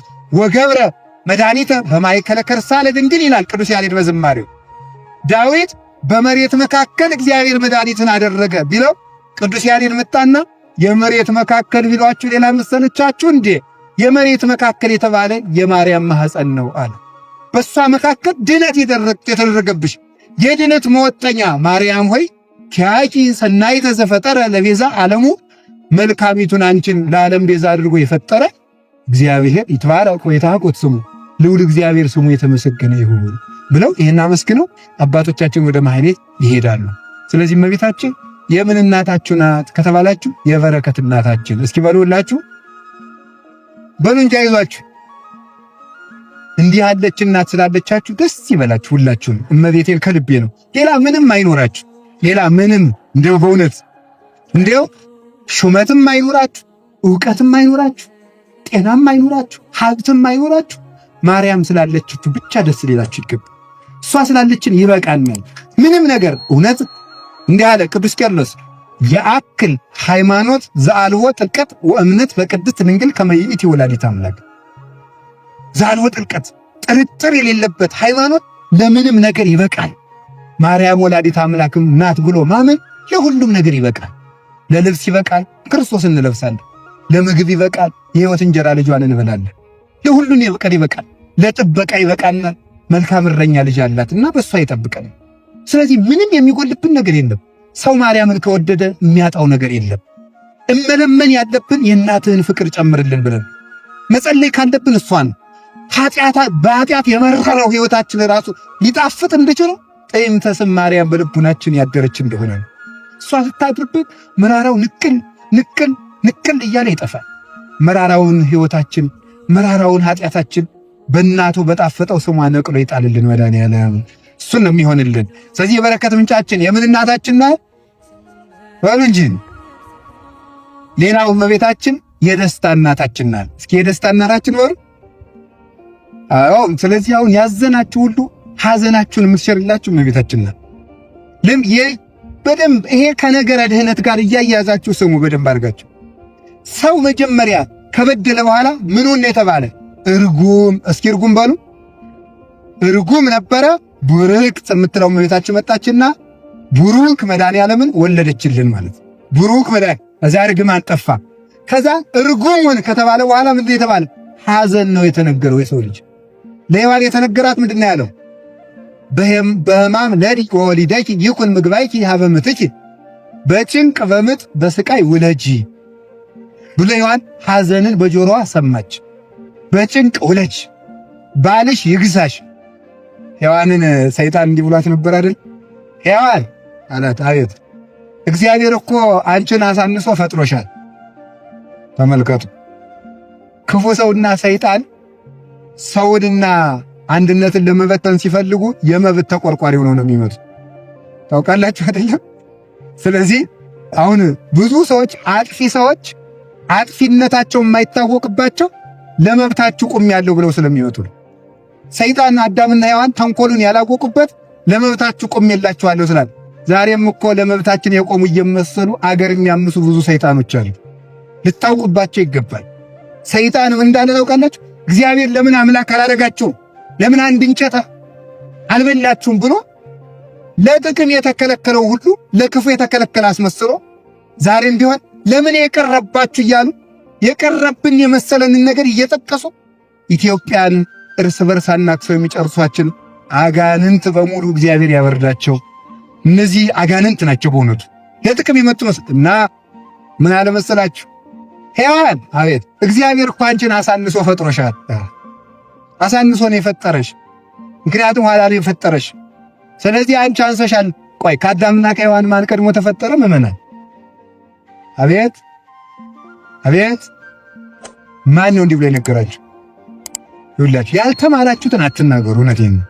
ሰምታችሁን ጋር አይደለ? አዎ ይኸውላችሁ ቅልብልም ሰው በሶስት ይታወቃል ይላል መጽሐፍ። አንደኛ የማያውቀውን በመናገሩ፣ ሁለተኛ ሁሉን አውቃለሁ በማለቱ፣ ሶስተኛ በማያገባው በመግባቱ። ሞኝ ሰው በዚህ ይታወቃል ይላል እና ሞኛቱን ከአዳምና ሔዋን ማነው ፊት የተፈጠረ? አናውቅም አትሉም እንዴ? ራፈን ሰውን በሉ። አውቃለሁ ያለ ሰው ጥበብ አይጨምርም ያፈሰዋል። እስኪ አላውቅም በሉ እንዲጨመርላችሁ በሉ ሁላችሁም። በቃ እግዚአብሔር ያሳውቃችሁ። እንደሱ እኮ ነው በእውነቱ ማለት ነው። ስለዚህ ምን መሰላችሁ? አዳምና ሔዋን ማን ቀድሞ ከተፈጠረ ከተባለ አንድ ቀን ነው የተፈጠሩት። መጽሐፍ ቅዱስ ሳምንቱን የመጣች ያለ አዲያ ቢሆንሳ መጽሐፍ ቅዱስ ምንድን ነው የሚለው? በሰባተኛው ቀን እግዚአብሔርም ከሥራው ሁሉ አረፈ ይላል። ፍጥረት ያለቀው በስድስተኛው ቀን፣ ሔዋን የመጣች በሳምንቱ ዓርብ። ታዲያ ምን ማለት ከተባለችን ፍጥረት ጨረሰ ብሎ እንደገና አዲስ ፍጥረት ፈጠረ አይባልም። ሔዋንን ሲፈጥር እግዚአብሔር አዲስ ቁስ አምጥቶ የፈጠራት ቀድሞ ከተፈጠረው አጥንት ነው። ቀድሞ ከተፈጠረው አጥንት ነው አይደል? ስለዚህ ሔዋን የተፈጠረችው አዳም ሲፈጠር ነው ማለት። የዚያን ጊዜ ቆይ እናንተ የተፈጠራችሁት ዛሬ አሁን 50 ዓመት የሞላው ሰው የተፈጠረ የዛሬ 50 ዓመት መቼ ነው? የዛሬ 50 ዓመት አይ እንዲሁ ዝም ብላችሁ ነው ሊቅ የምትሸቱ። እንዲሁ የከተማ ሰው ደግሞ ትቢቱ እንዲሁ ማምላክ ምን ይላል መሰለህ? አይ በቃ ኧረ ተማሩ ስብከት ስሙ ስትባሉ ኧረ ስራን ያቃተን እንጂ ህዝቡ ያውቃል። ኧረ ምንም አያውቅም። ምንም የሚያውቀው ነገር የለውም በእውነቱ ማለት ነው። የተፈጠራችሁ መቼ እንደሆነ አታውቁ? አቤት የዛሬ 7513 ዓመት የተፈጠራችሁ። እሺ ያዙት። አዳም ሲፈጠር ነው የተፈጠረ እና እንግዲህ ዛሬ ምን እያደረግን ነው ብትሉ ዛሬ እየታየን ነው። እየወጣን የምንታይበት ነው እንጂ የዚያን ጊዜ ነው የተፈጠረው። ዓርብ ነው የተፈጠረው። ሔዋን የተፈጠረችው አዳም ሲፈጠር ነው። ስለዚህ ምን አደረገ? ሔዋን አንቺን አሳንሶ ስለፈጠረሽ የአዳም ጌታው እንድትሆኝ በለስን አንቺ ተቀድመሽ ብይ አላት። ተቀድመሽ ብይ ብሏት ነበረ። ስለዚህ ምክሩንም ቀድማ የተቀበለችው እሷ ነበረችና መጀመሪያ እርግማኑን ባመጣው በእባብ ጀምሮ በሔዋን ጀምሮ ከዛ ወደ አዳም አዳምንም ረገመ። ስለዚህ ሔዋን የተረገመች እንድትሆን ይህንን ምክር መከረው። ኋላ ሲያስበው ሰይጣን መጀመሪያ ተቀድመሽ ብይ ብያታለሁ፣ እንድትበላለት አንቺ ከአዳም ስለምታሽ እንድትበልጭ ብይ። ይኸው ዛሬ የሴቶች እኩልነት እያሉ ሴቱን የሚያጃጅሉ አሉ አይደል? አሉ የሉ? ሴቶች አሁን አማረብን ብላችሁ ትናንትናን የሽሮ ሰርቻለሁ ዛሬ አንተ እያሉ ባሎቻቸውን ይሉ አሉ እኮ ሆነች። አሁን የእኩልነት መስሏችኋል? ጅልነት እኮ ነው የእመቤቴ። ሰው የሚያምርበትን ሲሰራ ነው። አሁን እኮ ሴቱ ሱሪ የሚለብሰው መብታችን የተነፈገ መስሏቸው እኮ ነው። እውነቴን እኮ ነው፣ ከልቤ ነው። ደግሞ አይደለም፣ ሰው የሚያምርበትን ነው ማድረግ ያለበት። ሰውን አያችሁ፣ ዲያብሎስና ክፉ ሰዎች ሰውን የሚያጠፉት ይሄ መብት ተነክቷል እያሉ አይደለም፣ የሚያምርብንን ነው መስራት በእውነቱ ማለት ነው። የሚያምርብንን ደግሞ እግዚአብሔር ሰጥቶን። ግን አንድ ጥያቄ ልጠይቃችሁ፣ ለእኛ የሚጠቅመን ነገር ካለ ከእግዚአብሔር ተሽሎ የሚነግረን ሰው አለ? እስኪ ንገሩ፣ ሁላችሁ ንገሩ። በፍጹም። ታዲያስ ደግሞ እግዚአብሔር ይሄ ይጠቅማችኋል ብሎ ከሰጠን በላይ ሊሰጠን የሚችል ሳለ የለም። እንዲያ ከሆነ እግዚአብሔር ያምርባችኋል ያለንን ለምን አንቀበል? ደግሞስ ደግሞ ይከፋል ብሎ ከተው የሚከፋብን ነገር የሚያጠፋልን ነገር ከእግዚአብሔር ተሽሎ የሚያስብልን ሰው አለ? ታዲያ ያጠፋችኋል ያለንን ለምን አንተው? ያጠፋችኋል የተባልነውን ነገር ማድረግ ማለት እግዚአብሔር ሆይ ካንተ ይልቅ ለኔ ራሴ ይሻላለሁ ማለት ነው። ይህ ነው ክደት የሚባለው እኮ እሱ። እንደዚያ ብሏት ሔዋን ስትበላው በለሱን ስትበላው ጸጋዋ እንደሚገፈፍባት ያውቅ ነበርና በለሱን ስትበላው ጸጋዋ እንደሚገፈፍ ያውቃል። ሔዋን ተቀድማ በልታ ጸጋዋ ሲገፈፍ ካየ አዳም አልበላም ብሎ ይተርፍብኛል ብሎ ነበርና ሔዋን እንደሱም አይደል ተሳስቼ ነው ተያይታችሁ ብሉት፣ ላንቺ በቀኝ እጅሽ እየጎረሽ ለባልሽ በቀኝ እጅሽ እያጎረሽ ላንቺ በግራ እጅሽ ጉረሽ ይላል። ይሄው የእናታቸው የሔዋን ምልክቱ ናቸው። ሴቶች ወጥ እያወጡ በግራ እጃቸው ይጎርሳሉ ይላል አባቶቻችን የሚሉት ማለት ነው። አባቶች እንደዚህ ያደርጋሉ። ከዛ በኋላ ተያይተው በሉት፣ ጸጋቸው ተገፈፈ። ሔዋን የምጥ ባርነት ተደረገባት። አዳም ደግሞ ሔዋንን እንዳይጠላት የእሷ ገዥ እንዲሆን እሷን እንዲወድ አደረገው እግዚአብሔር። ካልወደዳት አያገባትም፣ አብሯት አይኖርም። አብሯት ካልሆነ ደግሞ ምንድን ነው? ነቢያን አይወለዱም፣ እመቤታችንም አትወለድም። አዳም መነሻው በሷ በኩል ስለሆነ አጥፊው ብትሆንም ሔዋንን እንዲወዳት አደረገ እግዚአብሔር። እያጠፋቸውም ቢሆን እንዲወዳት ወንድ በሴት እንድትወደድ አደረገ እግዚአብሔር። በርግማኑ ምክንያት አንቺ ዳምጥተሽብኛል ብሎ እንዳይጠላት ወንዶች በሴቶች እንዲወደዱ እንዲለመኑ አድርጎ እግዚአብሔር የፈጠረ የሰጣቸው ስለዚያ ነው። ከዚያ በኋላ እሷም በምጥ ተሰቃይታ ሲያበቃ እንዲህ ያለ ምጥ ካለስ ከወንድ ጋር አልኖርም እንዳትል ወልዳ ስታበቃ ምጡን እንድትረሳው አደረጋት። እሱም ደግሞ አጥፍታኛለች ብሎ ሴት አልወድም እንዳይል እንዲወዳት አደረገ። በእሷ በኩል እመቤታችን እንድትመጣ ይታወቃልና ያ መርገም ነበረ። በከመ አድመው ችያ ለእንትኩ ዕፀ በለስ ከማሁ ደመው ይበበወርሁ። ይችን በለስ እንዳደማሻት አንቺም በየወሩ ሲላል በሰባት ቀን አለች ይላሉ አባቶቻችን። በይ እንደ ቃልሽ ይሁን ብሎ ዓመት እስከ ዓመት በመርገም ይሰቃዩ የነበሩትን እናቶቻችን እህቶቻችን እግዚአብሔር በቸርነቱ ለሰባት ቀን ያክል በየወር ይህንን ምልክት እንዲኖርባቸው አደረገ። ያ መርገም ስለነበረ ሴቶች እንደዚያ በሆኑበት ወራት የረከሱ ነበሩ። የእነሱን ጨርቅ የነካ እነሱ የቆሙበትን ቁመት የቆመ እነሱ የቆሙበት መሬት የቆመ ሁሉ እሷ የነካችው ዕቃ በሙሉ የረከሰ ይባል ነበረ። ዛሬ ግን እግዚአብሔር ቸር ነውና በዚያ ሐዘኗ ሔዋን በምጥ እንድትሰቃይ አደረጋት። ተሰቃይቷም ሲሆን እንድትወርድ አደረጋት፣ እንድትጨነቅ አደረጋት። ኋላ ያ ሐዘናችን ደግሞ አልበቃ ብሎ ወጣችሁ ወርዳችሁ ብሉ ተብለንም የበሽታ ሾህ ይውጋችሁ ተብለንም ደግሞ መጨረሻ ላይ የዘላለም ሐዘን ከአጋንንት ጋር በጨለማ በእሳት እየተቀቀልን እንድንኖር ተፈረደብን። ያ ሐዘን ተጭኖን ነበር የኖርነው። አባቶቻችን እያለቀሱ የኖሩት ስለዚህ ነበረ።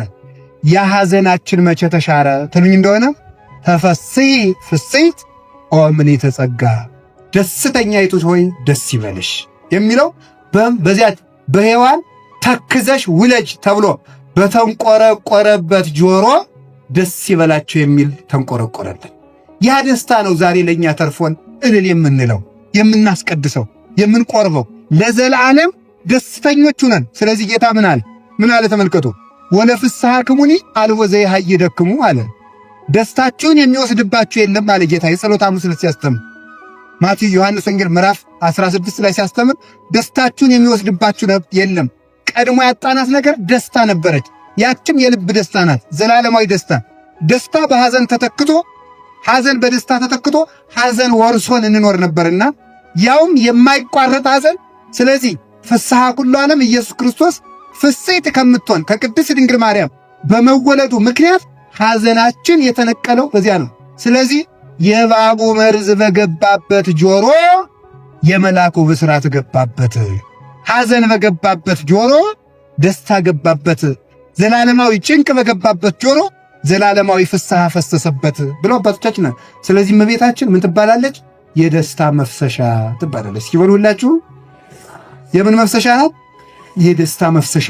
ስለዚህ ምን አለ ቅዱስ ዳዊት? እንዲህ አለ፣ ፈለግ ዘይውህዝ ያስተፌስሕ ሀገረ እግዚአብሔር፣ የወንዝ ፈሳሽ የእግዚአብሔርን ከተማ ደስ ያሰኛል አለ። የወንዝ ፈሳሽ የእግዚአብሔርን ከተማ ደስ ያሰኛል አለ። የወንዝ ፈሳሽ ቅዱስ ገብርኤል ነው። የእግዚአብሔር ከተማ እመቤታችን ናት። ስለዚህ የቅዱስ ገብርኤል ብስራት እመቤታችን ደስ ያሰኛል። ግን ቅዱስ ገብርኤል ሲያበስራት ሐዘንተኛይቱ ሆይ ደስ ይበልሽ አላላትም። በደንብ ስሙ። ደስተኛይቱ ሆይ ደስ ይበልሽ ነው ያላት። ደስተኛይቱ ሆይ ያላት ሐዘንተኝነት የርግማን ምልክት ነው፣ ደስተኛነት የበረከት ምልክት ነው። ስለዚህ ድንግል ማርያም የእናቷ መርገምና በደል የበደል ፍሬ የለባትምና ደስተኛይቱ ሆይ ደስ ይበልሽ። ቀድሞም እርግማን የሌለብሽ ደስተኛ ነሽ፣ ከመላእክት ጋር ደስ ያለሽ። አሁንም ደግሞ ምክሪተ ዝንቱ ወለደቶ ማርያም ለምክሪተ ዝንቱ ፍስሐ፣ እጽፍ ድርብ ደስታ ያላት ማርያም አማኑኤልን ወለደችው አለ ቅዱስ ኤፍሬም። እጽፍ ድርብ ደስታ ያላት ማርያም፣ መርገም ባለመኖሩ ደስ ያላት ማርያም እጽፍ ድርብ ደስታ፣ ደግሞ አምላክን በመውለድ ደግሞ ድርብ ደስታ ያላት ማርያም ድርብ ደስታን ወለደች ብሎ ይናገራል። ይሄውም ይላል ሴቶች ልጅ ሲያጡ ይከፋቸዋል፣ ልጅ ስትወልዳላችሁ ሲባሉ ደስ ይላቸዋል። ከዚያ በላይ ደግሞ ወንድ ልጅ ትወልዳላችሁ ሲባሉ ደስ ይላቸዋል። ከዚያ በላይ ደግሞ አምላክን መውለድ ከዚህ በላይ ምን ደስታ አለና እጥፍ ድርብ ደስታ። አንድም ይሉና ሊቃውንቱ ማርያም እጽፍ ድርብ ደስታ ያላት ማርያም እጽፍ ድርብ ደስታ የሆነ አማኑኤልን ወለደች።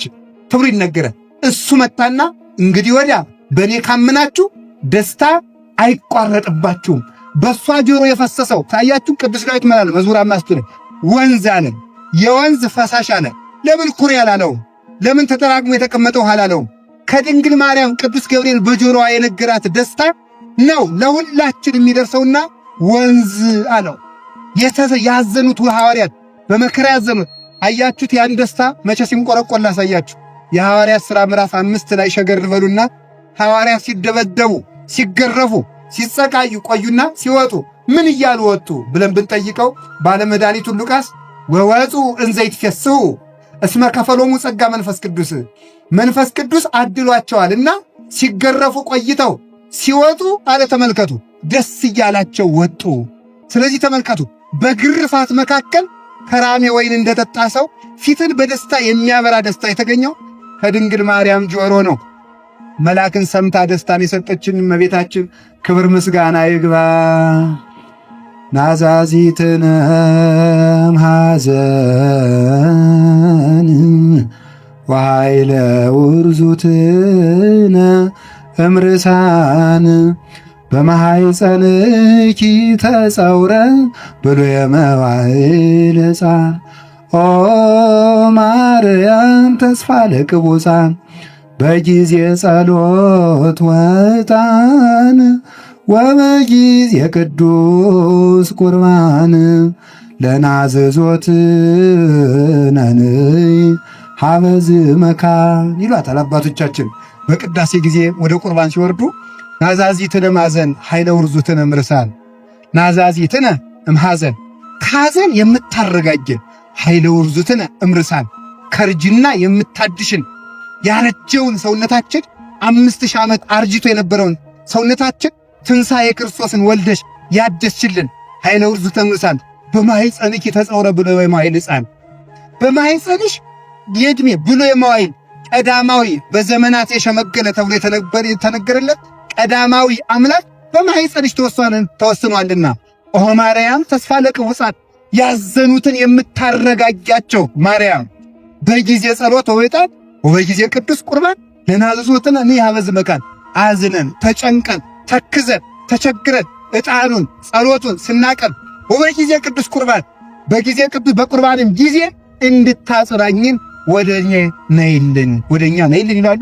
እመቤታችን ያዘኑትን ታረጋጋልን፣ የኢትዮጵያን ሐዘን ትሻርልን። ርስት አድርጎ እግዚአብሔር እነግራችኋለሁ። ዛሬ ኪዳነ ምሕረት ናት አይደለችም? እግዚአብሔር ዓለምን ለድንግል ማርያም ኪዳን አድርጎ የሰጣት ዓርብ ነው። ኢትዮጵያን የሰጣት ግን ገና በ2 ዓመቱ ነው። ስለዚህ እመቤታችን ርስቷ ትባላለች። በስደት ያረፈችባት ስለሆነች ገና በ2 ዓመቱ የተቀበለችው ከልጇ እጅ የተቀበለቻት ርስቷ ስለሆነች ሐዘኗን ትሽርልናለች። እመቤታችን እንዲሁ ይገርመኛል። የመጸወተ የዘከረ የተራቆተውን ያለበሰ የተራበውን ያበላ እንዲህ ያላለችና በስም ያዘነውን ያረጋጋውን ማረልኝ አለችው። በስም ያዘነውን ያረጋጋው ማለት አይዞ ማርያምን ያህል እናት እያለች ብሎ ያጽናናውን ማለት ነው። ድንግል ማርያም አለችልህ ያለውንም ቢሆን እባክህ አጽናናልኝ። እውነት ነው። እሷ አለችላችሁ ከማለት በላይ ምን ማጽናናት አለ? ምን ገንዘብ አለ? ምን ትርፍ አለ? ጸጋን የተመላችውን ከመስጠት በላይ ምን ጸጋ ይኖራል ብላችሁ? የጸጋ ግምጃ ቤት እሷ አይደለች? መዝገበ መድኃኒት፣ መዝገበ ረድኤት፣ መዝገበ ጸጋ፣ መዝገበ ፈውስ እሷ እኮ ናት። መዝገበ ትንሣኤ፣ መዝገበ ቁርባን ማርያም እኮ ናት። እሷ አለችልህ፣ እሷ አለችልሽ፣ እሷ አለችላችሁ ከማለት በላይ ምን ማጽናናት ይኖራል? በእናቱ እንዲያጽናናን እግዚአብሔር ቅዱስ ፈቃዱ ይሆንልን። ስለዚህ ሐዘናችን የተሻረባት የሐዘናችን ምንጭ ልብስ አጣን ብለን አናዝን። ቅድም እንደነገርኳችሁ ክርስቶስን ለብሰን የለምን? ይርበናል ብለን አናዝን? ልጇን አብልታን የለምን? ስደተኞች ብለን አናዝን? ርስት ከፍታልን የለምን? ተረገምን ብለን አናዝን? በረከትን ሰጣን የለምን? እንሞታለን ብለን አንፈራ? ትንሣኤን ወልዳልን የለምን? ግድያን አንፈራ? ሕይወትን ወልዳልን የለምን? ሕመምን አንፈራው? ፈውስን ወልዳልን የለምን? ምን እንሆናለን እሷ እያለችልን? ስለዚህ አለ ወይንተዝ እይፈር እንዘ ታመን በወልድኪ ተመልከቱ ከመብሲ ዘሃሎ ተመልከቱ ማይከለ ጥቅመ አድማስ ዘይነህል እኔ ድንግል ማርያም አለ እኔ አባ ጊዮርጊስ ነው። ድንግል ማርያም እኔ አለ ባንቺ የምተማመነው በውቅያኖስና በጠፈር መካከል ካለው አድማስ ደንጊያ ከተጠጋ ሰው በላይ ያንቺን መጠጊያነት እመካበታለሁ። ለምን? ካንቺ የተወለደው ለዳንኤል አናብስት ያሰገደ፣ ለሰለስቱ ደቂቅ እሳት ያጠፋ፣ ለዳዊት ጠላት ያጠፋ፣ ለእስራኤል ባሕር የከፈለ ነውና ምኑን እፈራዋለሁ? አውሬ እንዳያስፈራኝ የአናብስቱ ጌታ፣ እሳትን አልፈራ የእሳቱ ጌታ፣ ባሕርን አልፈራት የባሕር ፈጣሪ ካንቺ ማኅፀን ተገኝቶልኝ ምን አይቼ ደነግጣለሁ ብሎ ይነገራል። ከማርያም የበለጠ በሚካኤል።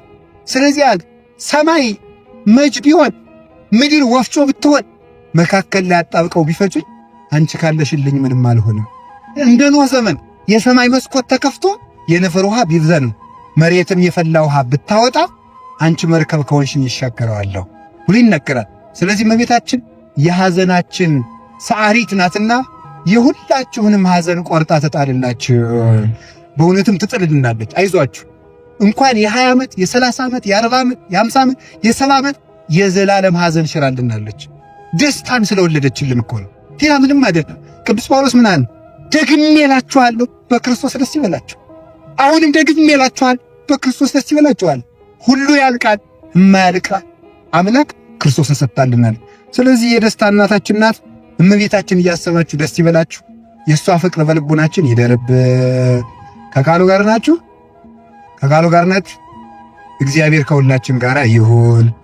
እንግዲህ እንደምታውቁት እመቤታችን የሃይማኖት እናታችንም ናት። እስኪ የሃይማኖት እናታችን በሉ። ሁለት ነገር ነው የሚቀረኝ፣ እሱን ተናግሬ ትምህርቱን ጠቅልላለሁ። ከዚህ ሌላ እስኪ የሃይማኖት እናታችን በሉ።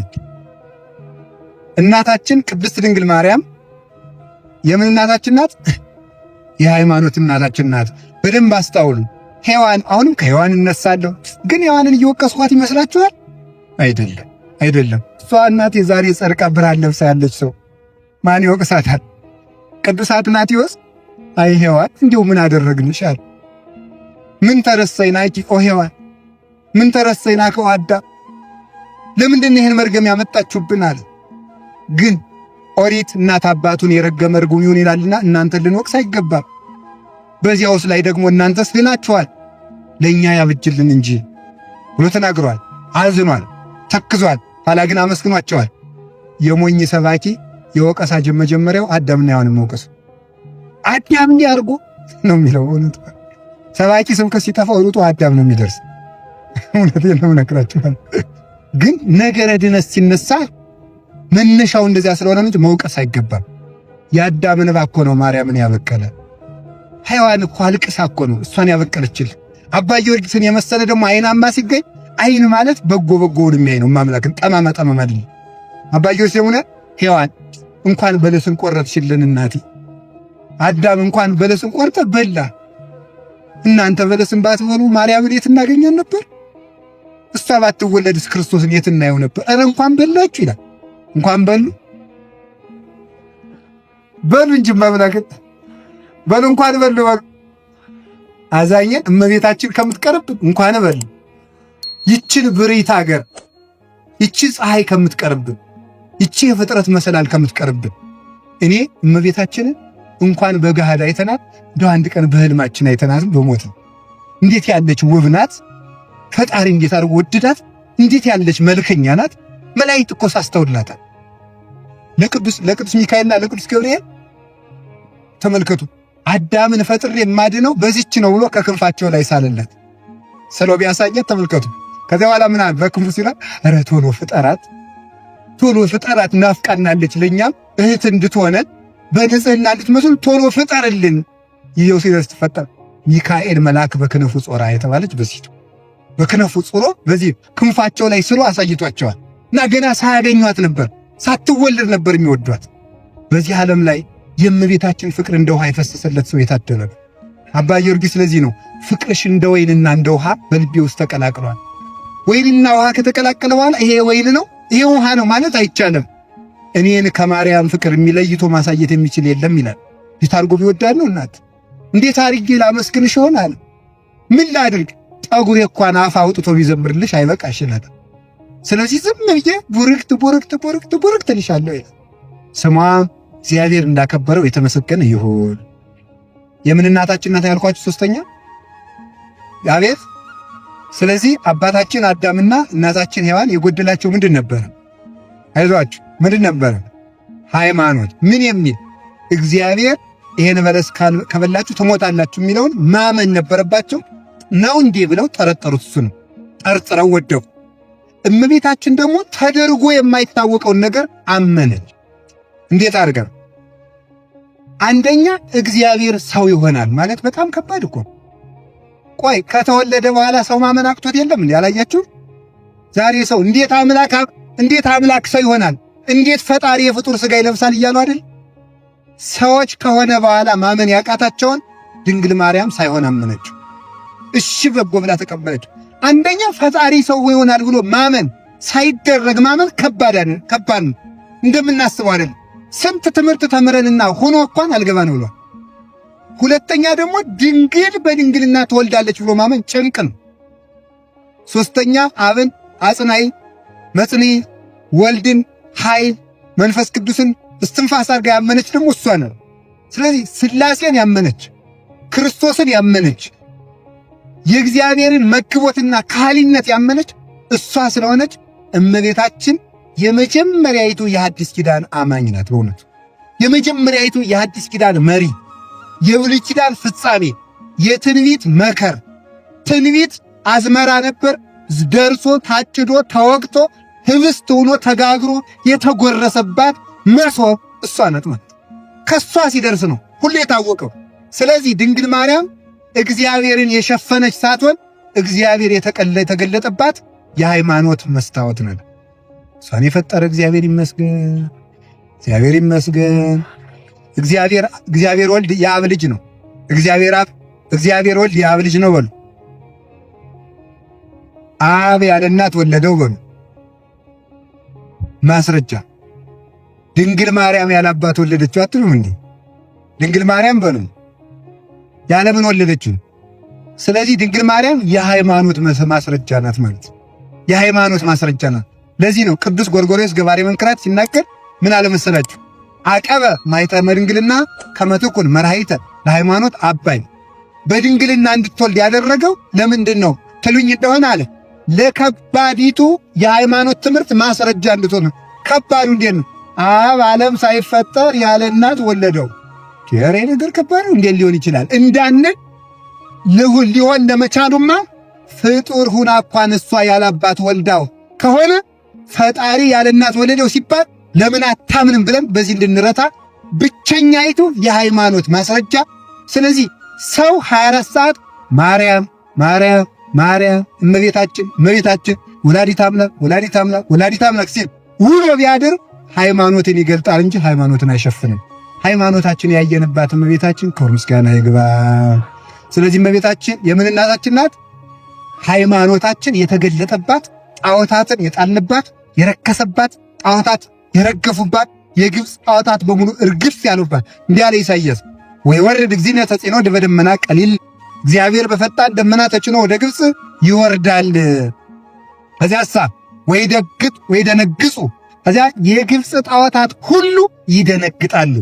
ምን ሲሆን? እግዚአብሔር በፈጣን ደመና ተጭኖ ሲመጣ። ግብፅ ጨለማ ነው ሲሆን ነው ብያችኋለሁ። ፈጣን ደመና እመቤታችን ለረድኤት ትፈጥናለችና እግዚአብሔር በፈጣኒቱ ደመና በድንግል ማርያም ሲመጣ አጋንንት ይደነግጣሉ፣ አምልኮ ጣዖት ይጠፋል። ሃይማኖትን የገለጠች ደመና ስለሆነች እመቤታችን የሁለንተናችን እናት ናት። ከቃሉ ጋር ናችሁ። በመጨረሻ እመቤታችን የምን እናታችን ናት ካላችሁኝ የቃል ኪዳን እናታችን ናት። የምን እናታችን ናት? አቤት የቃል ኪዳን እናታችን ናት። የቃል ኪዳን እናታችን እግዚአብሔር ለአዳም ቃል ኪዳን ሰጥቶት የለ እሱ ተፈጸመና 9 ወር ከ5 ቀን በማኅፀኗ ተወለደ። እንዲህ ያለ ቅዱስ ጳውሎስ ወመበጻ ጊዜው ፈኖ እግዚአብሔር ወልዶ ዋሄደ ወተወልደ እምብእሲት። የዘመኑ ፍጻሜ በደረሰ ጊዜ እግዚአብሔር ልጁን ላከ። ከምንም ተወለዳል በሉ እንጂ ከሴት። በሴት ጠፍተን ነበረ። በሴት የጠፋነውን በሴት እንደሚያድን ሲያጠይቅ የሴቲቱ ዘር ራስህን ይቀጠቅጣል ብሎ ተናግሮ ነበረ እባቡ። የሴቲቱ ዘር ያቺ የቀጠርኳት ሴት ማርያም ናት ለማለት ምን አለ? ከሴት ተወለደ ብሎ ተናገረ። ለዚያው ምን ከሴት ተወለደ ብሎ የተናገረለት ሰው እንግዲህ ከምን ይወለዳል የሚል ጥያቄ ሊነሳ ይችላል። ተለይቶ ግን ለሌሎች አባቶች እገሌ ተወለደ ይላል እንጂ መጽሐፍ ቅዱስ ከሴት ተወለደ አይልም። ከሴት ተወለደ ያለው ያለ ወንድ ዘር እንደምትወልደው ለማጠየቅ ነው። በዚያውም ላይ ደግሞ የተቀጠረችው የቃል ኪዳን ሴት እሷ እንደሆነች ለማጠየቅ ነው። ስለዚህ ቃል ኪዳኑ የተፈጸመባት ኪዳነ አዳም፣ ኪዳነ ኖህ፣ ኪዳነ አብርሃም፣ ኪዳነ ሙሴ፣ ኪዳነ ዳዊት፣ ኪዳነ ነቢያት፣ ኪዳነ እግዚአብሔር የተፈጸመባት ኪዳነ መልከ ጼዴቅ የተፈጸመባት የስምንቱ ኪዳናት ፍጻሜ እመቤታችን ናትና አምላክን የወለደች ዕለት የሁላችን እናት ሆነች። በዚህም የቃል ኪዳን እናታችን ሆነች። ስለዚህ ምን ተባለች? ኪዳነ ምሕረት። ኪዳነ ምሕረት ባሉ አዎ ኪዳነ ምሕረት ያልናት ምንድን ነው? እግዚአብሔር አዳምን ሲምረው ኪዳኑን ፈጽሞ ነውና ያ ምሕረት የተፈጸመባት እመቤታችን ስለሆነች ኪዳነ ምሕረት ያልናት ዛሬ የካቲት 16 ስለተቀበለችው ቃል ኪዳን ብቻ ሳይሆን ዋናውም ኪዳን የተፈጸመባት የእሷ ማኅፀን ስለሆነች ኪዳነ ምሕረት። ስለዚህ የፈጣሪ አባት አባታችን እንደሆነ የፈጣሪ እናት እናታችን ሆነች ማለት ነው። አያችሁ እንዴ? የፈጣሪ አባት የወልድ አባት ማን ነው? አብ በሉ። ስንጸልይ አብን ምን እያልን እንጸልያለን? ስለዚህ የፈጣሪን አባት አባታችን ሆይ ካል የፈጣሪን እናት ምን እንላታለን? እናታችን ማርያም ሆይ የተገባ ነው። አምላክ እናቴ ያላትን እኔ እናቴ ላለላት ነው እንዴ? ፈጣሪ እናቴ ካላት እኔማ ሎሌሽ ነኝ ብላት ኧረ እናትም የሆነችን በቸርነቷ ነው። አንደኛ የእግዚአብሔር ቸርነት ይገርማል። የእሱን እናት እኛም እናታችን ሲል ለነገሩ ፈጣሪ ቅናት የለበት አይደል? እንጂማ እኮ የአምላክን እናት እናቴ ማለት ራሱ እኮ ትዕቢት እኮ ነው። ትዕቢት ነው አዛኝ። ሁለተኛ ደግሞ የእሷን ደግነት እኔ አንተን ልጅ ባልኩበት ዘማውያንን ሁሉ ልጅ አልልም አለማለቷ፣ የረከሱት ሁሉ እናቴ ማርያም አይሉኝም እንዳይሉ ይከልክላቸው አለማለቷ አይደንቃችሁ? የምድር ንግሥት ብትሆን እኮ ዘወርበት እኔ አንተ እናት አይደለሁም ትለን ነበር። እሷ ግን ቸር እናት ስለሆነች የመሐሪው እናት እርሪት ማርያም ለውሻ ያዘነች ስትሆን ስለሆነች እናታችን ስንላትም አናፍር። እናትነቷ ሲበዛብን እንጂ ኧረ ወይ ጉድ! ወይ እናት አይደለም ማለት። ስለዚህ እመቤታችን ምንድናት ካላችሁኝ እሷ የፈጣሪ እናት የቃል ኪዳን እናታችን ናት። ቃል ኪዳኑ ተፈጽሞ አምላክ የተወለደባት ስለሆነ የአምላክ እናት የሆነች ዕለት የፍጡራን እናት ሆነች። የፈጣሪ እናት ስትሆን የፍጡራን እናት የሆነችው ያን ጊዜ ነው። የፈጣሪን እናት እንድናደርግ የፈቀደልን እግዚአብሔር የተመሰገነ ይሁን። ስለዚህ ምን አለ? በዚህ ደግሞ ይደንቃችኋል። የፈጣሪን እናት እናታችን ማለታችን ሲደንቅ ከሷ የተወለደው ክርስቶስ ወንድማችን ሊሆን መሆኑ ነው የሚደንቀው እኮ። ምክንያቱም እሱ የኛን ሥጋ ለብሷልና። ስለዚህ ምን አለ ቅዱስ ጳውሎስ? ወንድሞቼ ማለትን አያፍርም። እስኪ በሉላችሁ፣ ወንድሞቼ ማለትን ምን አይልም? አያፍርም። ለምን ስንለው ስለዘነሰ ወሰይነሰው መላእክት አብርሃም አላለ። የነሳውን ሥጋ ከአብርሃም ይዞት አልመጣም። ከአብርሃም ዘር ከነሳው የአብርሃምን ልጆች ሁሉ ወንድሞቼ ማለትን አያፍርም። ፈጣሪ ወንድሞቼ የሚለን የፈጣሪ አባት አባታችን የሆነ የፈጣሪ እናት እናታችን የሆን ስለሆን ድሃ አደጎች አይደለንምና በዚህ ደስ ይለናል። እግዚአብሔር የተመሰገነ ይሁን። ከቃሉ ጋር ናችሁ። እግዚአብሔር ከሁላችን ጋር ይሁን። ሌላው የፍቅር እናታችን ናት። እስቲ የፍቅር እናታችን በሉ እንጂ እግዚአብሔር ይወደናል አይወደንም? ወዶ ምን አደረገልን? ሞተልን በሉ። ፍቅሩን በምን ገለጠው? በመሞት ገለጠው። ሲሞት ነው ፍቅሩን የገለጠ አይደል? ለኋላ መጨረሻ ላይ ሲሞት ተመልከቱ፣ ፍቅሩን ገለጠ። ፍቅሬን በሞት ገልጫለሁ አለና ማረጋገጫ ነው። እናቱን እንካችኋል እነሆ እናታችሁ ብሎ ሰጠ። እግዚአብሔር ፍቅሩን ሲገልጥ ሰው ተመልከቱ፣ እወዳችኋለሁ ብሎ ቃሉን የገለጠባት የነጻነታችን ደብዳቤ ማርያም ሆነች ማለት ነው። የአምላክ ፍቅር የተነበበባት መጽሐፍ ሆነች። በደም ማኅተም የታተመች የአምላክ ፍቅር። ስለዚህ አባ ጊዮርጊስ እኔ እንግዲህ ከዛሬ ጀምር ያን የማርያም ባሪያ ነኝ ብዬ የፍቅር ውል ጽፌአለሁ ይላል። ይችን አልፎ ዘይግ ጠስ ይወጣ ይችን የሚሰርዛት የለም። ምክንያቱም አንደኛ በወረቀት አልጻፍኩትም፣ ሁለተኛ በቀለም አልጻፍኩትም፣ የጻፍኩት በልቤ ነው። ቀለሙ ደግሞ የልጅሽ ደም ነው ይላል። ልጇ መውደዱን እናቱን በመስጠት ሲገልጥ እኛም መውደዳችን ከእናቱ ስር በመገኘት ገለጠ። አምላክ ለመውደዱ ለወደደው ደቀ መዝሙር እናቱን በመስጠት ሲገልጥ የተወደደው ደቀ መዝሙር ደግሞ እናቱን በመቀበል ፍቅሩን ገለጠ ማለት። ስለዚህ እግዚአብሔር እኛን መውደዱን ልጁን እናቱ በመስጠት ሲገልጥ እኛም እናቱን በመቀበል እሱን መውደዳችንን እንገልጣለንና የእግዚአብሔርና የሰው የፍቅር ማህተማችን እመቤታችን ናት። እሷን በመያዝ አምላክን እንደምንወድ ማስረጃ እናደርጋለን። እስመ ዘያፈቅር ተመልከቱ፣ እስመ ዘያፈቅሮ ለወላዲ ያፈቅር ዘኒ ተወልደ እምኔሁ። ወላጁን አብን የሚወድ ወልድን እንደሚወድ በዚህ ይታወቃል። ወልድን የሚወድ አብን እንደሚወድ በዚህ ይታወቃል አለ ዮሐንስ መልእክቱ። ማርያምን የሚወድ ወልድን እንደሚወድ ይታወቃል። በዚህም ያጸናት አብን እንደሚወድ ይታወቃል። በዚህም ያነጻት የቀደሳት የጠበቃት መንፈስ ቅዱስን እንደወደደ በዚህ ይታወቃል። ማርያምን የሚወድ ሥላሴን ይወዳል። ማርያምን የጠላ የሥላሴ ጠላትም። የሥላሴ ወዳጅ እንድንሆን እናቱን እንድንወድ እግዚአብሔር ይርዳን። ሌላው እመቤታችን የአደራ እናታችን ናት። እስኪ የአደራ እናታችን ሆኑ አይዟችሁ። የምን እናታችን? የአደራ እናታችን። የአደራ እናታችን ምን ሆነው እኛን እንዲህ ይገርማል። አባት ሲሞት ልጄን አደራ ብሎ ሚስት ካለች ለሚስቱ፣ እናቱ ካለች ለእናቱ፣ ሌላ ልጅ ካለ ትልቅ ልጅ ለሱ፣ ያም ከሌለ ለጎረቤት ሰጥቶ ይሞታል።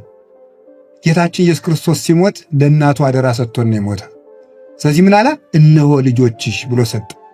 ስለዚህ እግዚአብሔር ሲሰቀል ለማን አደራ ሰጠን ስትሉ ለእናቱ። እስኪ ለእናቱ በሉ። ከእናት በላይ ታማኛለ እንዴ? የለም። ስለሌለ ለእናቴ አደራ ሰጥቻችኋለሁ፣ የምትፈልጉን ነገር ከሷ ጠይቁ። ስለዚህ ተመልከቱ። ስለዚህ ምን አለ? እኔም በሷ አድሬ የምትፈልጉት እሰጣችኋለሁ ብሎ እኛን ለሷ አስጠግቶናል። ስለዚህ ምን ማለት ከነገኔ ሄደር ከነገኔ ተጠጋ እንደሚል ሰው መንገድ የሚሄድ ሰው እኔ በዚህ ቀን እመለሳለሁ ከነገኔ ቤት ቆይ ብሎ ልጁን አስጠግቶ እንደሚሄድ መጥቶ በምጽአት ተመልከቱ ከሙታን ለይቶ አስነስቶ እስከሚያሳርገን ድረስ ከናቱ አስጠግተን አስጠጋን። እመቤታችን ምን ታደርግልናል? ጥግ አድርጎ ስለት ጸወነ ሥጋ ጸወነ ነፍስ ትሆንልናለች።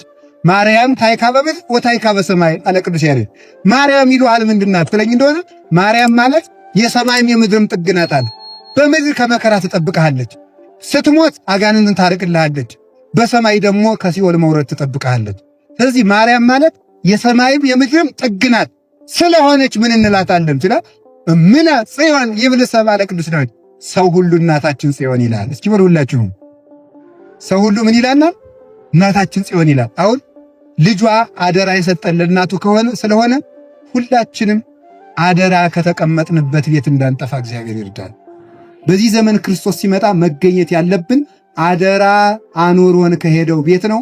አደራ ያኖረባት ሰፊቱ አዳራሽ ደግሞ እመቤታችን ናት። ከሷ አቅፍ የተገኙ ሰዎች አይጠፉም። እውነቴን ነው የምነግራችሁ። ሞታችንም ታሳምርልናለች። ለዚህ ነው ደራሲው ሕይወቴ መሞቴ ማርያም ባርኪ ብሎ የጸለየው። ማርያም ሆይ ሕይወቴንም ሞቴንም ባርኪልኝ ብሎ የተናገረው። በመንገድም ስንቃችን ናት፣ በሞታችንም ስንቃችን ናት። ከሷ አስጠግቶን ሄደ። ለኛ እሷን እናቴን አደራ ብሎ ሄዷል። ፍቅሯን ያዙልኝ ነው እንጂ እኮ ሌላ ምን ልናደርግላት ነው? ለሱ እንካናት ብሎ ለዮሐንስ ሲሰጠው በዮሐንስ ለኛ ሰጠን። ተመልከቱ፣ በዮሐንስ በኩል እሷን ለኛ ሲሰጠን እኛን ደግሞ በዮሐንስ አድርጎ ለሷ ሰጠ። ስለዚህ የአደራ እናታችን ናት። አደራ የምንጠብቀው ምን አለ ቅዱስ ጳውሎስ? እከ ማይጸንተከ በመንፈስ ቅዱስ ዘዱር ላዕሌከ። ተመልከቱ ልጄ ጢሞቴዎስ ላይ በአንተ አድሮ ባለው መንፈስ ቅዱስ አደራህን ጠብቅ ብሎ አዘዘው። የክርስቲያን ዋናው ነገሩ ምንድነው? አደራ መጠበቅ ነው። አደራ ማውጣት ምንድነው? ከተቀበልነው አደራ አንዱ የእናቱን አደራ ማውጣት አለብን። የፍቅሯን አደራ በልተን እንዳንገኝ ዘረ ቆርጥም እንዳንሆን እግዚአብሔር ይጠብቀን። ስለዚህ ሁላችሁም ውዳሴ ማርያም ስታቋርጡ እመቤታችንን ሳታመሰግኑ ስትሆኑ አደራ እየበላችሁ እንደሆኑ ወቁት። ከጸለያችሁ ግን ለእናቱ አደራ ሰጥቷችኋልና ሞትም አይነጥቃችሁም። የምትፈልጉት ነገር ሁሉ ታገኛላችሁ። እሱን ነው የምላችሁ። የመጨረሻ እመቤታችን የነጻነት ደብዳቤያችን የነጻነት እናታችን ናት። እስኪ የነጻነት እናታችን በሉ። የምን እናታችን ናት አልኳችሁ? አቤት የነጻነት እናታችን። ነጻነት እንግዲህ ተመልከቱ፣ ሰው ዕዳ ይኖርበታል። ዕዳ በምን ይታወቃል? በሉ እስኪ አንድ ጊዜ ሁላችሁ። አቤት በደብዳቤ ይላሉ አባቶቻችን። በምን ይታወቃል? እገሌ ይሄን ያህል ወርቅ ተበድሯል፣ የነበሩ ሰዎች ነገሌ፣ የነበሩ ሰዎች ነገሌ፣ የነበሩ ሰዎች ነገሌ ተብሎ ይጻፋል። ዲያብሎስ ዕዳ ጽፎ አኑሮብን ነበረ። 2 ዕዳ፣ አንዱ በዮርዳኖስ አንዱ በሲኦል። በዮርዳኖስ የተቀበረውን ጌታ እንደ ሰውነቱ ተረግጦ እንደ አምላክነቱ አቅልጦ አጠፋልን። በሲኦል ያለውን ደግሞ በዕለተ ዓርብ በአጸደ ነፍስ ገብቶ በርብሮ ደምስሶ አጠፋልን። ወደምሰሰ መጽሐፈ ዕዳነ አለ ቅዱስ ጳውሎስ፣ የዕዳ መጽሐፋችን ደመሰሰልን ያለውን ቅዱስ ኤፍሬም ደግሞ ወሰጠጠ መጽሐፈ ዕዳሆሙ ለአዳም ወለሔዋን፣ የአዳምና የሔዋንን የዕዳ ደብዳቤያቸውን ደመሰሰላቸው። በጣም ጥሩ።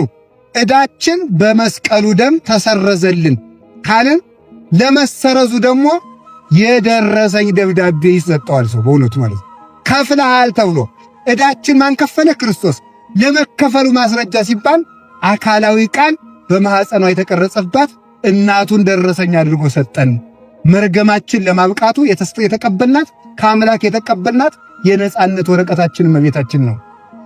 ዕዳችን የከፈልነው ሰው ዞሮ ቢመጣ የከፈልንበትን ጽሑፍ እንደምናሳየው ዲያብሎስ መልሶ በመርገም እንዳይዘን እመቤታችን እያሳየን እናሳፍረዋለን። ሊገለን ለሚመጣው ሲኦል ሊያወርደን ለሚመጣ ሁሉ እመቤታችን እያሰብን እናሳፍረዋለን። አጋንንትን በእመቤታችን እንድናሳፍር አምላከ ቅዱሳን ይርዳን።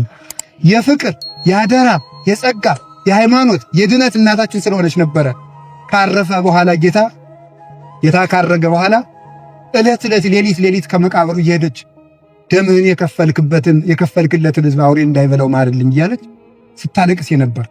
አይሁድ ከመቃብሩ ስትመጣ በድንጋይ ውገሯት ብለው ጠባቂ ቢያቆሙ እሷ ግን እየተሰወረች እየሄደች ታለቅስ ነበር። ስትጸልይ ዛሬ ወርዶ እንደምታውቁት የምሕረት ኪዳንን ሰጣት። በስምሽ የታመኑ አስራት አድርጎ ሰጣት። የሚገርማችሁ እመቤታችን ተሰዳ ሳለ እንደነገርኳችሁ ቅድም ኢትዮጵያን ርስት አድርጎ የሰጣት በስንት ዓመቱን አልኳችሁ? ተሰዶ ሳለ ጣና ቂርቆስ 4 ወር ከ10 ቀን ተቀምጣለች እመቤታችን። በሌሎችም ገዳማት በደብረ ሊባኖስ፣ በአክሱም፣ በአሰቦት፣ በደብረ ወገግ በእነዚህ ገዳማት ሁሉ ተቀምጣለች እመቤታችን። ገና ሳይኖሩ አስቀድማ ኋላ ለሚነሱ ቅዱሳን በእናቱ እግር እየባረከ ነበር የሰጣቸው ማለት ነው። ባርኮ ኋላ እንዲያውም ዋልድባ የሚበላውን ቋርፍ ቆፍሮ ሁሉ አቅምሷታል። ይሄማ ልጄ መራራ አይደል ብትለው ኋላ ልጆችሽ ሲበሉት እንዳይሰለቹትና ጸንተው እንዲኖሩ አንቺ ቅመሽላቸው ብዬ ነው ብሏታል። መራራውን ቋርፍ አባቶቻችን በልተው ጸንተው እንዲኖሩ ቀመሰው። ኋላ ዘመኑ ደርሶ ከጣና ተነሽና ሂጅ ስትባል እኔ አልሄድም፣ አይሁድ የዳዊት ሀገር ቤተልሔም አሰድዳኛለች፣ ይቺ ግን በሰላም አኖራኛለችና ከዚህ አልሄድም አለችው። አይ ቃል ኪዳኑ ደሜ መፍሰሱ አይቀርምና እንሄዳለን፣ ነገር ግን ይችን ሀገር ርስት አድርጌ ሰጥቼሻለሁ ብሎ ከስደት ስትመለስ ርስት አድርጎ እኛንማ ሁልጊዜ ነው የሰጠን። ደግሞ ኢትዮጵያውያንን ማምላክን እንዲሁ ዝም ብሎ ኢትዮጵያ ትላላችሁ እንጂ ይላል አንዳንዱ ዝም ብሎ የአእምሮ ስደተኛ። ኢትዮጵያ ትባላለች። ኢትዮጵያ ምንድን ነው? መጽሐፍ ቅዱስ ላይ 40 ጊዜ ስለተጻፈች ምን ሶርያም ትጽፋለች ይላል። ሰርቋል ተብሎ የጻፈና ሰጥቷል ተብሎ የተጻፈ እኩል ነው እንዴ? ነውር እኮ ነው ማምላክ። ኢትዮጵያ እኮ የተጻፈችው እጆቿን ወደ እግዚአብሔር ትዘረጋለች ነው እንጂ ኢየሩሳሌምን ትበረብራለች ተብሎ አይደለም የተጻፈ። ስለዚህ ተመልከቱ፣ የተጻፍንበት አካሄድ እኮ ይለያል። ወይ ደነግጻ ተመልከቱ። አይጻዳት ኢትዮጵያ ትንቢተ ዕንባቆም ላይ የኢትዮጵያ ድንኳኖች ይጨነቃሉ ነው የተባለ። የኢትዮጵያ ድንኳኖች ይጨነቃሉ። ድንኳን የተባለ ልብ ነው። ይገርማቸዋል። ልብ ነው። ኢትዮጵያውያን አምላክ በእንግድነት ሲመጣ ተብረክርከው ይቀበሉታል ማለት ነው ትንቢቱ ማለት። በስደቱ ጊዜ ያሳረፍ ነው። ስለዚህ ነው። ስለዚህ ኢትዮጵያውያን ለእመቤታችን 2 ጊዜ እንደ ዓለም ከመስቀሉ ስር ተቀብለናታል። እንደ ስደቷ ደግሞ በ2 ዓመቱ የተቀበልናት የርስታችን ቃል ኪዳን ናት። ስለዚህ ኪዳነ ምሕረት ያንን ለምና ዛሬ ደግሞ በየካቲት 16 ምሕረት ስትቀበል አብረን ምሕረት የተቀበልንበት ሰኔ ጎልጎታንም ሰኔ 1 ቀን ጸልያ ስትቀበል ተቀብለናል። ሰኔ ጎልጎታ ቀላል ጸሎት እንዳይመስላችሁ። የአቡነ ደብረ ሊባኖስ 3ኛ የመንፈስ ልጅ እጨጌ ፊልጶስ ሰኔ ጎልጎታ እየጸለዩ እሳት ያጠፉ ነበር። ታላቅ ጸሎት ናት በእውነቱ። ቢያንስ ብትችሉ በ16 ጸልዩዋት። ስለዚህ ደግሞ እዚህ ደግሞ አዲስ አበባ ደግሞ ሐመረ ኖህ ኪዳነ ምሕረት አለች። ሌላም ብዙ ኪዳነ ምሕረት አለ። ግን ሐመረ ኖህ ለምን እንደተባለች የቤት ሥራ ሰጥቻቸዋል። እንጦጦ ኪዳነ ምሕረት ለምን ሐመረ ኖህ እንደተባለች እሷን ሰጥቻቸዋለሁ። ኪዳነ ምሕረት ቀድሞ ኖህን በጥላዋ አሻግረዋለች። እኛን ከጥፋት ደግሞ ከመርገም ኋላ ሰው ልጇን ሰው ሲሆን ወልዳ አድናናለች። ከዚያ ቀጥሎ ደግሞ አዲስ አበባ የሚጠፋውን የሚነሳውን ማይበል ደግሞ እሷ ታድነን። አሜን በሉ እንጂ እውነት እውነት የምነግራችሁ የትኛውንም ማይበል የምታሻግረን ኪዳነ ምሕረት ናት። ድነትን የምትሹ ምዕመናን በሙሉ ገነትን የምትሹ ክርስቲያን በሙሉ በእንተ ማርያም መሐረነ በሉ በእንተ ማርያም መሐረነ በሉ በሉ አብራችሁ ድነትን የምትሹ ምዕመናን በሙሉ ገነትን የምትሹ ክርስቲያን በሙሉ በእንተ ማርያም መሐረነ በሉ በእንተ ማርያም መሐረነ በሉ። ስለ እናቱ ብሎ ይማረን።